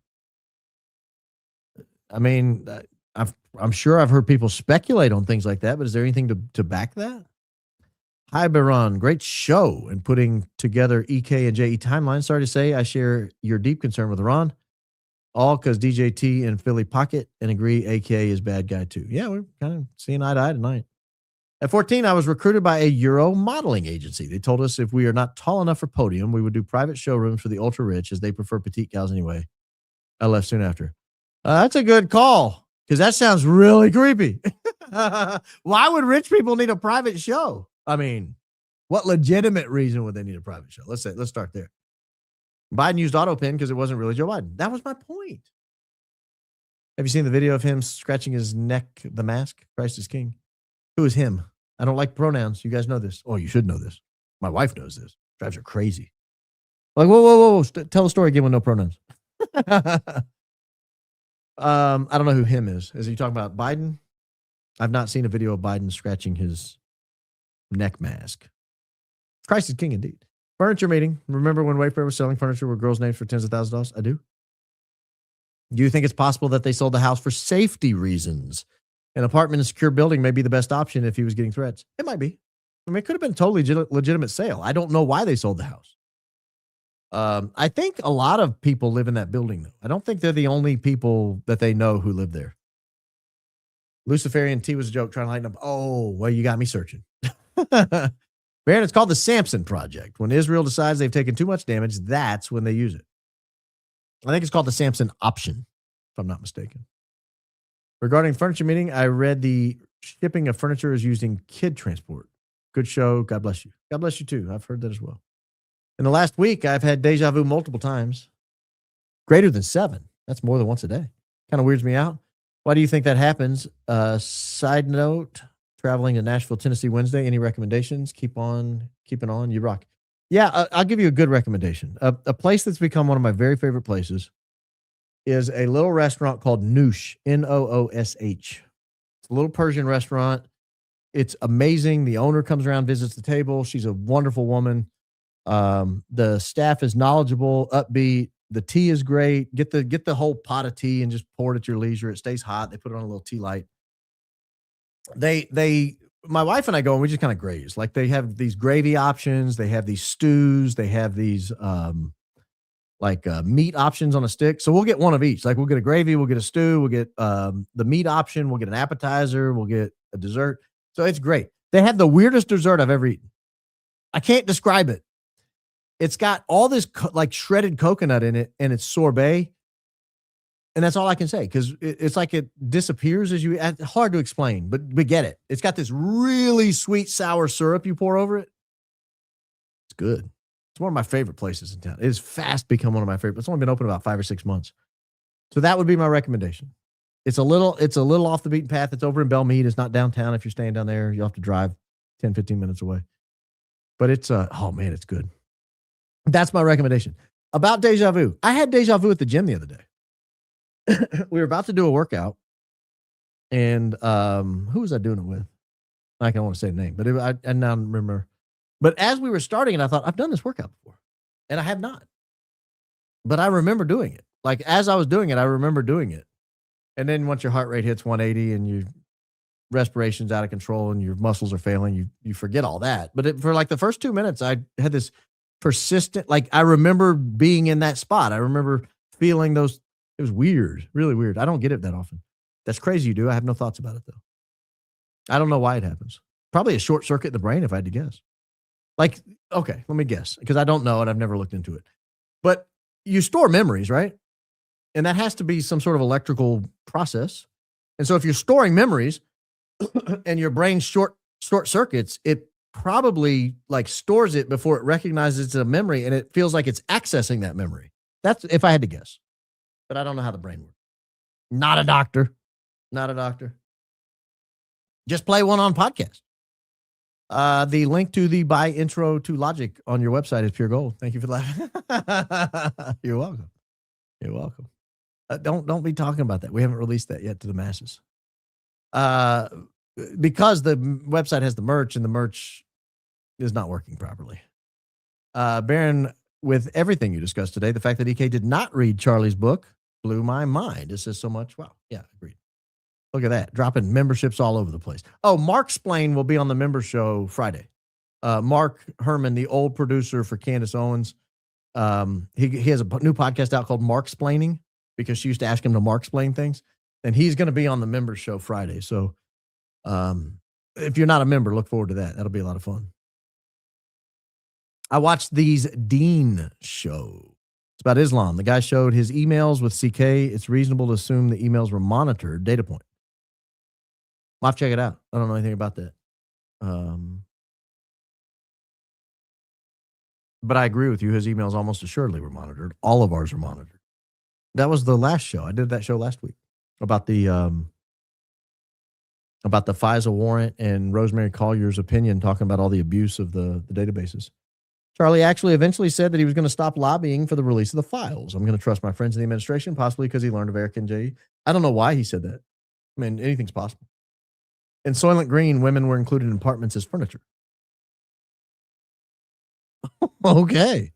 I have no idea that. I've never seen Soylent Green. I'm just familiar with the plot. Can you compare the alibi text from EK that CO has for 9/8 with what Turk said his text was just before their last walk together? I think she used his text, and that's why she blacked out the name on the screen. I don't know, but if you do that and you do the comparison and you email it to me, I will be happy to review it. I don't exactly. I mean, I know what you're talking about. Candace had. And I'm vaguely familiar. Turek said he had a text, but I don't remember what the exact nature of it. Well, didn't he say she was cooking? Maybe that's why. Yeah, maybe. I don't know. The bar on Crosby Street that Erika posted her company's go-to bar. Saw someone found that bar's address and meeting info in the JE email. It was, but the reason I didn't show it was because it was about a meeting one of the foreign girls had for a job prospect with another company. So I wasn't 100% sure why it was included in the emails, but it did not appear to be a meeting Jeffrey attended, if that makes sense. It was a job interview a girl had at that bar for another company. That's why I didn't mention it. Maybe Trump hinted to CK that EK could be in the Einstein files, so he should drop the subject, and that's why CK changed his tune on releasing the files. Could be. I don't know. I mean, that's speculation, but I don't know. CK is just a bit cooler than the 26-year-old guy at your church you won't admit to judge, but you know who I'm talking about, always dresses up for the holidays. Huh? 26-year-old guy at my church that I judge? I don't even know any 26-year-old guys at my church. Won't admit who I know, but I judge. I don't think that's true. I don't know. Are you him or something? And you're trying to be funny? If so, I'm lost. 26-year-old guy who always dresses up for the holidays. I'm at a total loss. I wish I knew, because that sounds like a fun text or a message. Someone needs to interview Alex Jones. His knowledge, intelligence ties, and recent behavioral changes directly tie into CK murder, don't you think? A lot of people have interviewed Alex Jones recently. I don't know that they directly tie into it, but a lot of people have interviewed him. I mean, they're out there. Officers who called in about hanging out in the SUV.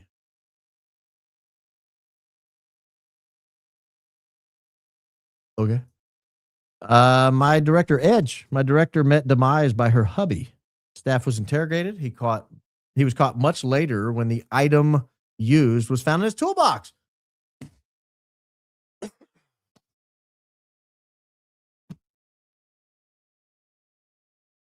Don't put the turkey baster under the bed, guys. Why didn't Iran erase our ally from the map at the start? Kabooms they caused elsewhere enough to delete them 3 times now. Well, I mean, so that assumes a couple of things. One, it assumes capacity, that they have the capacity to do it. Maybe they don't. 2, it assumes that is their intent. That they want to be known as a country who wiped another country off the map. And I know they say it, but it's one thing to chant and get people whipped into a patriotic fervor by saying things. It's another thing to intend to do it. They might just want to be left alone. And if they did that, what would the retaliation look like? I don't know. I mean, there's a lot in that. That's a big answer to a little bitty text. Hey, B-Dog, back to B-Dog. Any idea where Coach has been, or Brandy and Billy? Oh, R.I.P. Chuck Norris, if you didn't know. What a legend and a great man. Breaks my heart. I did know about Chuck Norris. I have talked to Coach and Brandy and Billy recently. But Coach was on just the other day. Like Friday, I think, wasn't he? I just watched him. They're all fine, I think. Yeah, Theotokos, blessed month. Yeah, but I think in Greek it means God bearer. And then there's the Christotokos, which is the Christ bearer. Those are two different concepts. Could the furniture reference be related to the Wayfair site theory where they were selling furniture with missing children's names? Yeah, a lot of people have raised that possibility. I don't know. Hang on. Why would you want to be a great king but not president? Presidents are subject to election. Election is subject to the will of the people. The king has sovereign authority, and I would be a great king. But the things I would do would be horrifically unpopular at first. And because of that, I wouldn't want to be president.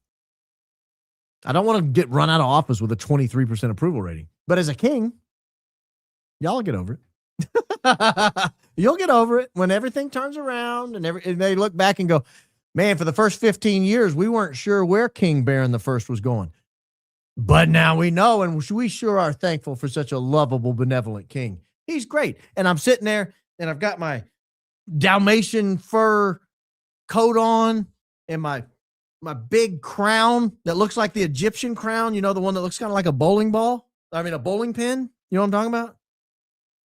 And I got my scepter, and I rule with an iron fist. And because of that, I wear an iron glove like Michael Jackson used to wear the sparkly one, but I wear an iron one to show you that I rule with an iron fist.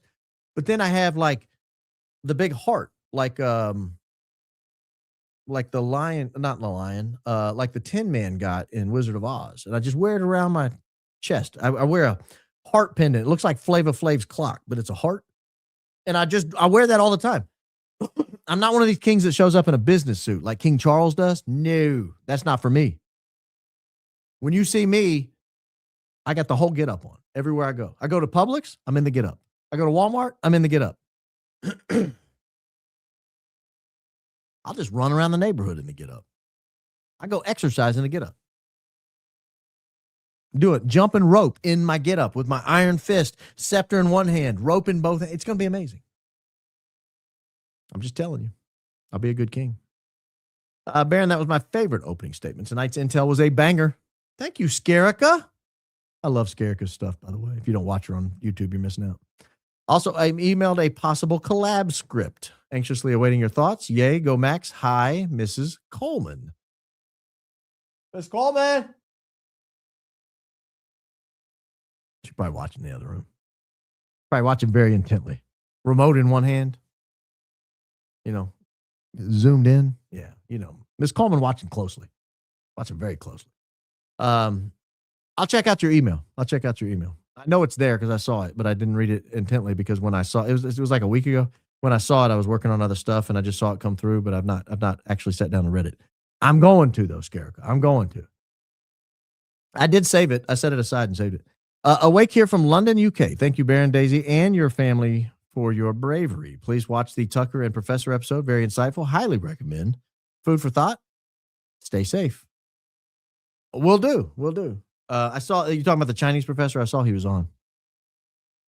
In 2023, DJT was awarded Crown of Jerusalem and called himself the King of Israel. I was not aware of that. Just caught up on member show from yesterday. High IQ. I thought so.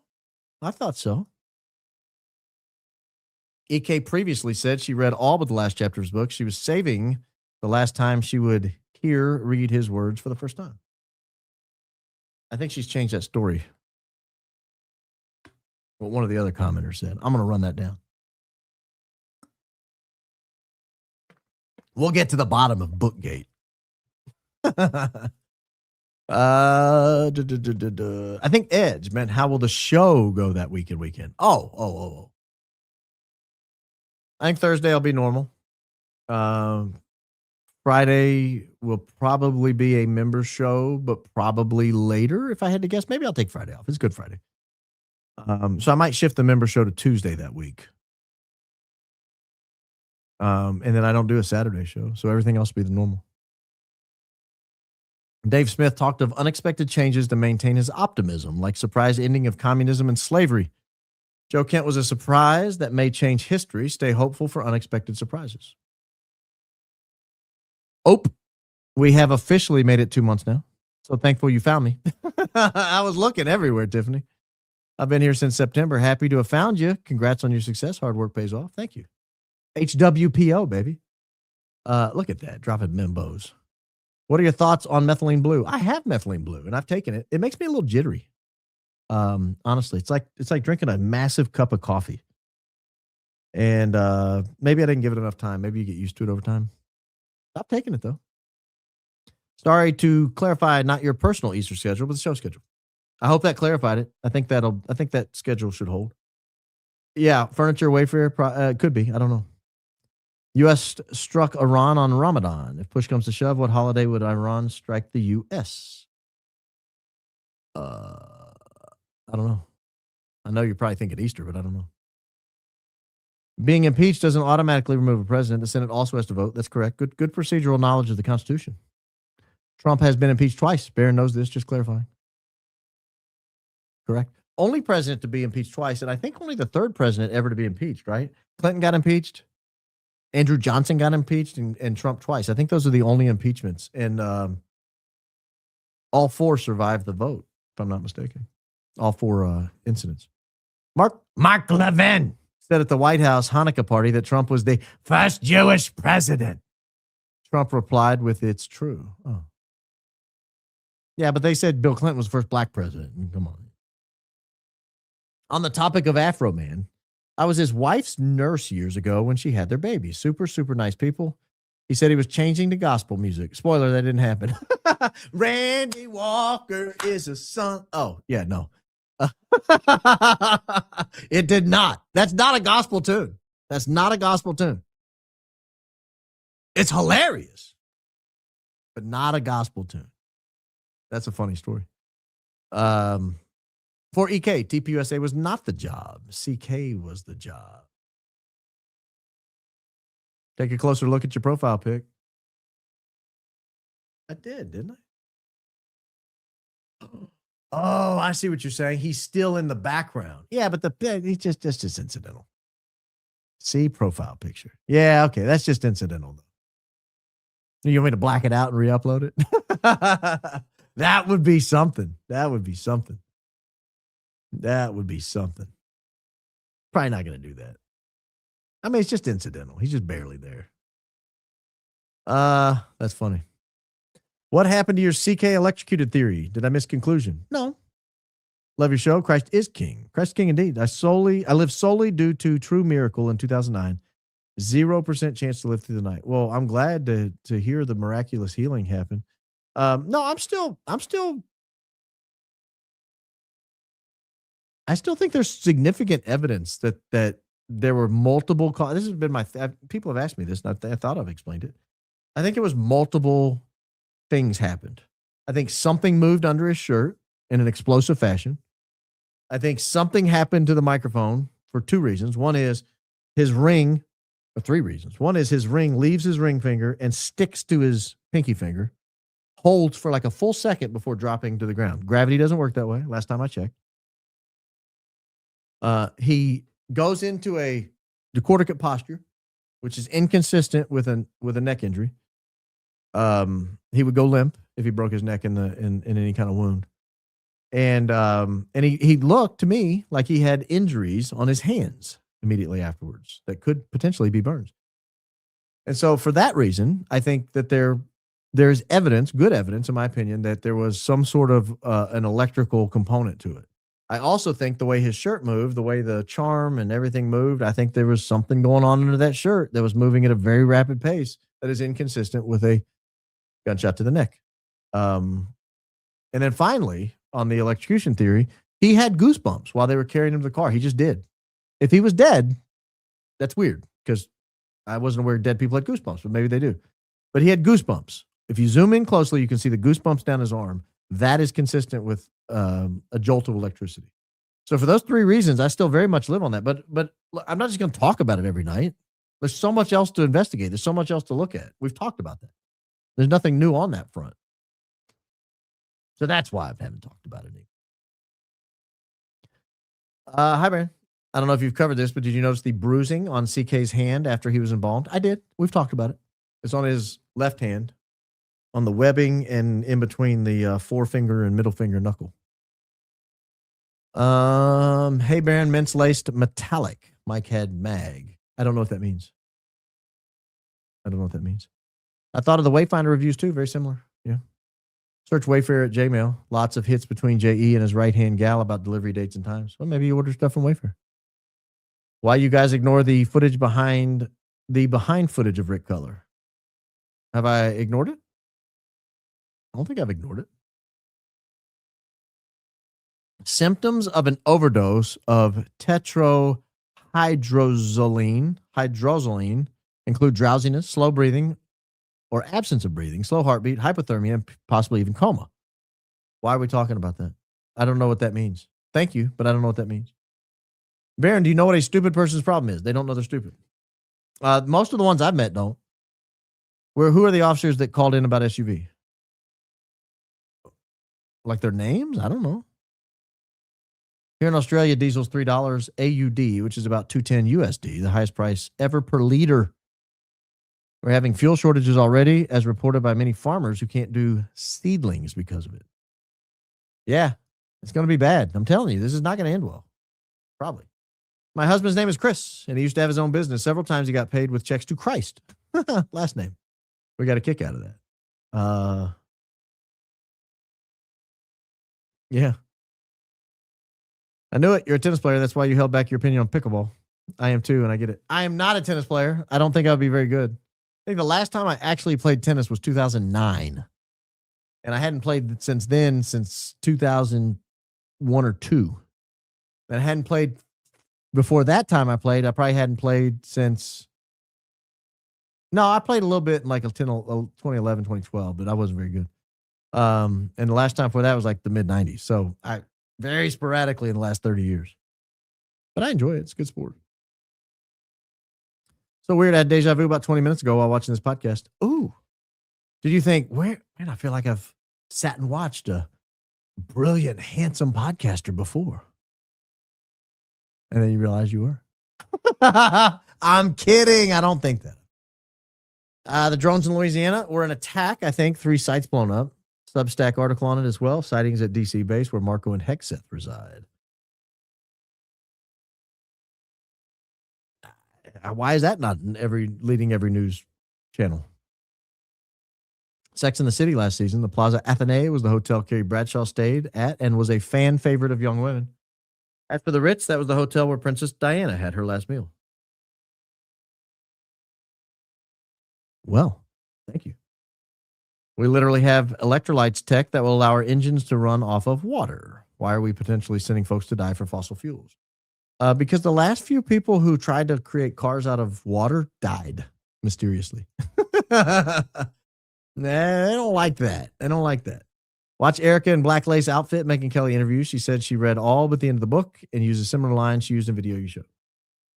Read the book. You're promoting the book. It's your husband's book. Read the book. She reads his journals. Read the book.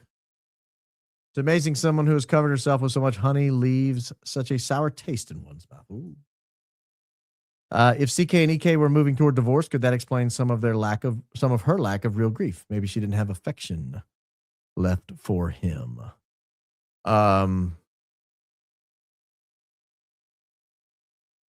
Yeah, maybe.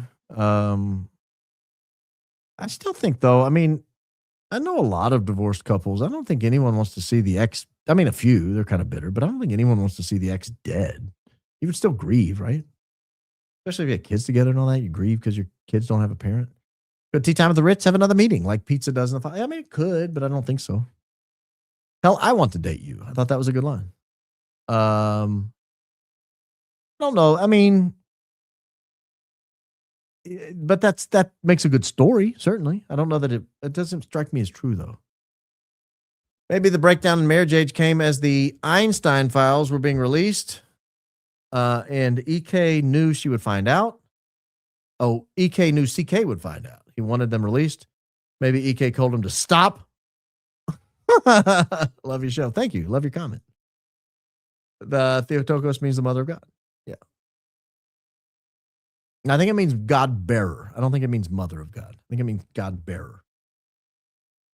Let me look here. Theo Tokos. God. Yeah, God bearer, not mother of God. Or mother of God. Yeah. Okay. Primary title from Virgin Mary and Eastern Orthodox Catholic and other churches. Got it. Got it. Almost makes me think Trump is going to be passing out stimulus checks to everybody after the war's over just to try and regain everybody's support, but won't get mine. Why won't you get yours? If they're spending money, take it. Because you're going to have all the penalties from all the inflation that comes along with it. You can't give out stimulus money without inflation, so you might as well take it. Offset the inflation at a minimum. Everybody else will go take it. Thank you, Baron, for all you do. Ian introduced us to Richard Medhurst recently. I think it is imperative everyone watch his latest video. Noted. First 15 years, don't rush into change. I don't. What was Charlie scared about that he said he would go to prison about? Any idea? God bless. I mean, I have ideas. I don't know for sure. Illegal campaign activity from a 501c3, illegal financial transaction. I don't know. I mean, those are just ideas. I don't know that anybody can say for sure. Puts the baster under the bed or gets the hose again. That was a good movie. Baron, the Bible lays out how things are going to play out. Read Zechariah. Very insightful, short book. Enjoy listening to your show. I've read it. I can't cite it off the top of my head, but I've read the Bible. Can't wait to see ad-free version of Baron is King. No, don't do it. I got to think through this sometimes because if I know Adfleet's going to do a show, I'm going to really lean into it. Like I'm going to be, I would have been goosing, peacocking down the street. I would have been, oh man, there's so much more I could have done as king. I got to be cognizant of Adfleet watching. I think it's weird you turn ashes into fireworks. EK sure loves them though. This is a dirty little secret. I don't think the ashes you get back in the urn are ashes. I think they're bones. I think they're dried up, ground up bones, if I'm not mistaken. I could be wrong about that. I think the ashes all burn up. I seriously love you. Oh, I seriously love you. Heather Bishop 9435. You bring such good insight and help me not feel crazy when I'm talking with my fellow MAGA people. I love Trump, but since CK, it's just not been the same. That's correct. He's been a totally different person the last 6 months. In Eastern Orthodox Christianity, Theotokos is God bearer, our Lord God and Savior Jesus Christ. AM backwards NH. I don't know what all that means.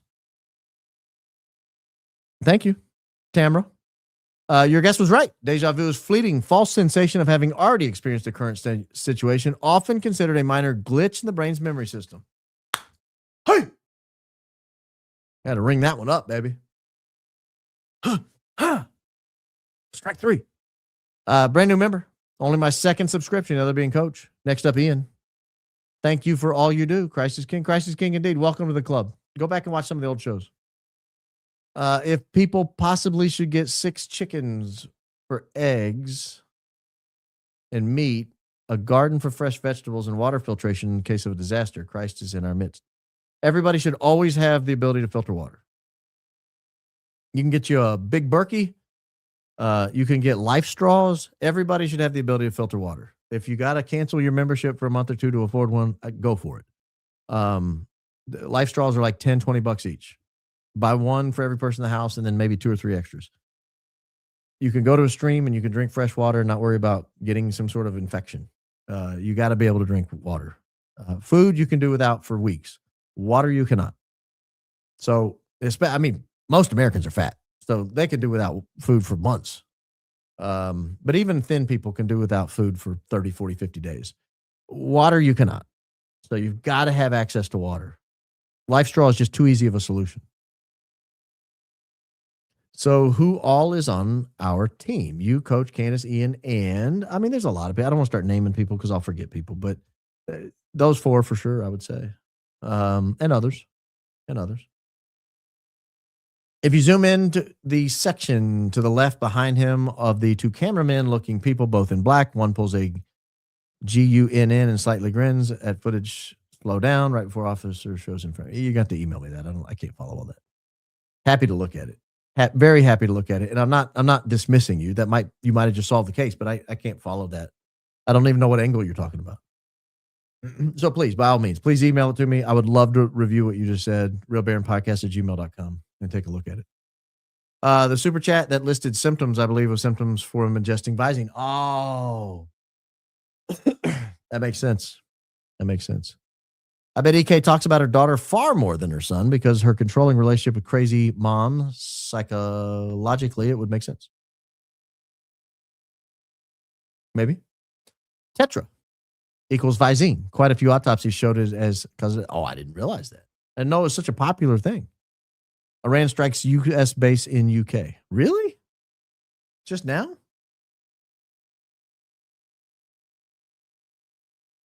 How? I don't see any news of that. Oh, you're talking about Diego Garcia? If that was Iran. They didn't hit it, though. They think that somebody shot something at it, but I don't think they hit it. All right, guys. I think we've reached our time. 3 hours and 22 minutes into the show. We've got to go. I appreciate you being here. Please hit the like button on the way out. It is absolutely critical to overcoming these breaks that YouTube has thrown on us. Many of you have already taken advantage of that, and I appreciate it. The rest of you, by all means, that'd be great. If you're not subscribed, please do. Please do. If you're a member, Mark-splaining will be on the member show Friday. We're going to have a really good time with that. Or is Friday Good Friday?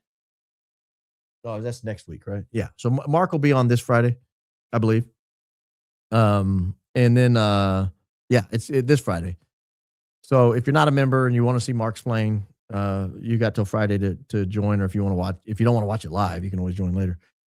Click the notifications. That way you'll know, hopefully you'll know when I go live. They don't always go out. Something weird YouTube does. I'm not the only channel that experiences that, by the way. A lot of channels, unfortunately, get that. But thank you, guys. Thank you for tuning in. This is always an absolute blast. Always have fun. Every time. I try to make sure that we put together a very good show for you guys each time. I don't want you to come in and feel like you've wasted, an hour or two of your time or 3 hours, however long you hang around, because it wasn't really worth watching. I try to make sure it's a show I would want to watch. And to the extent I've done that, thank you for watching. Thank you for watching. In the meantime, don't you forget, don't you ever forget. Don't forget. Jesus loves you. Guys, I've enjoyed it. Have a wonderful night. Get a good night's sleep. Please, sleep is essential. Those of you just waking up overseas, you've already missed it. But get a sleep tomorrow night. Get good sleep tomorrow night. And I'll see you soon. Bye, guys.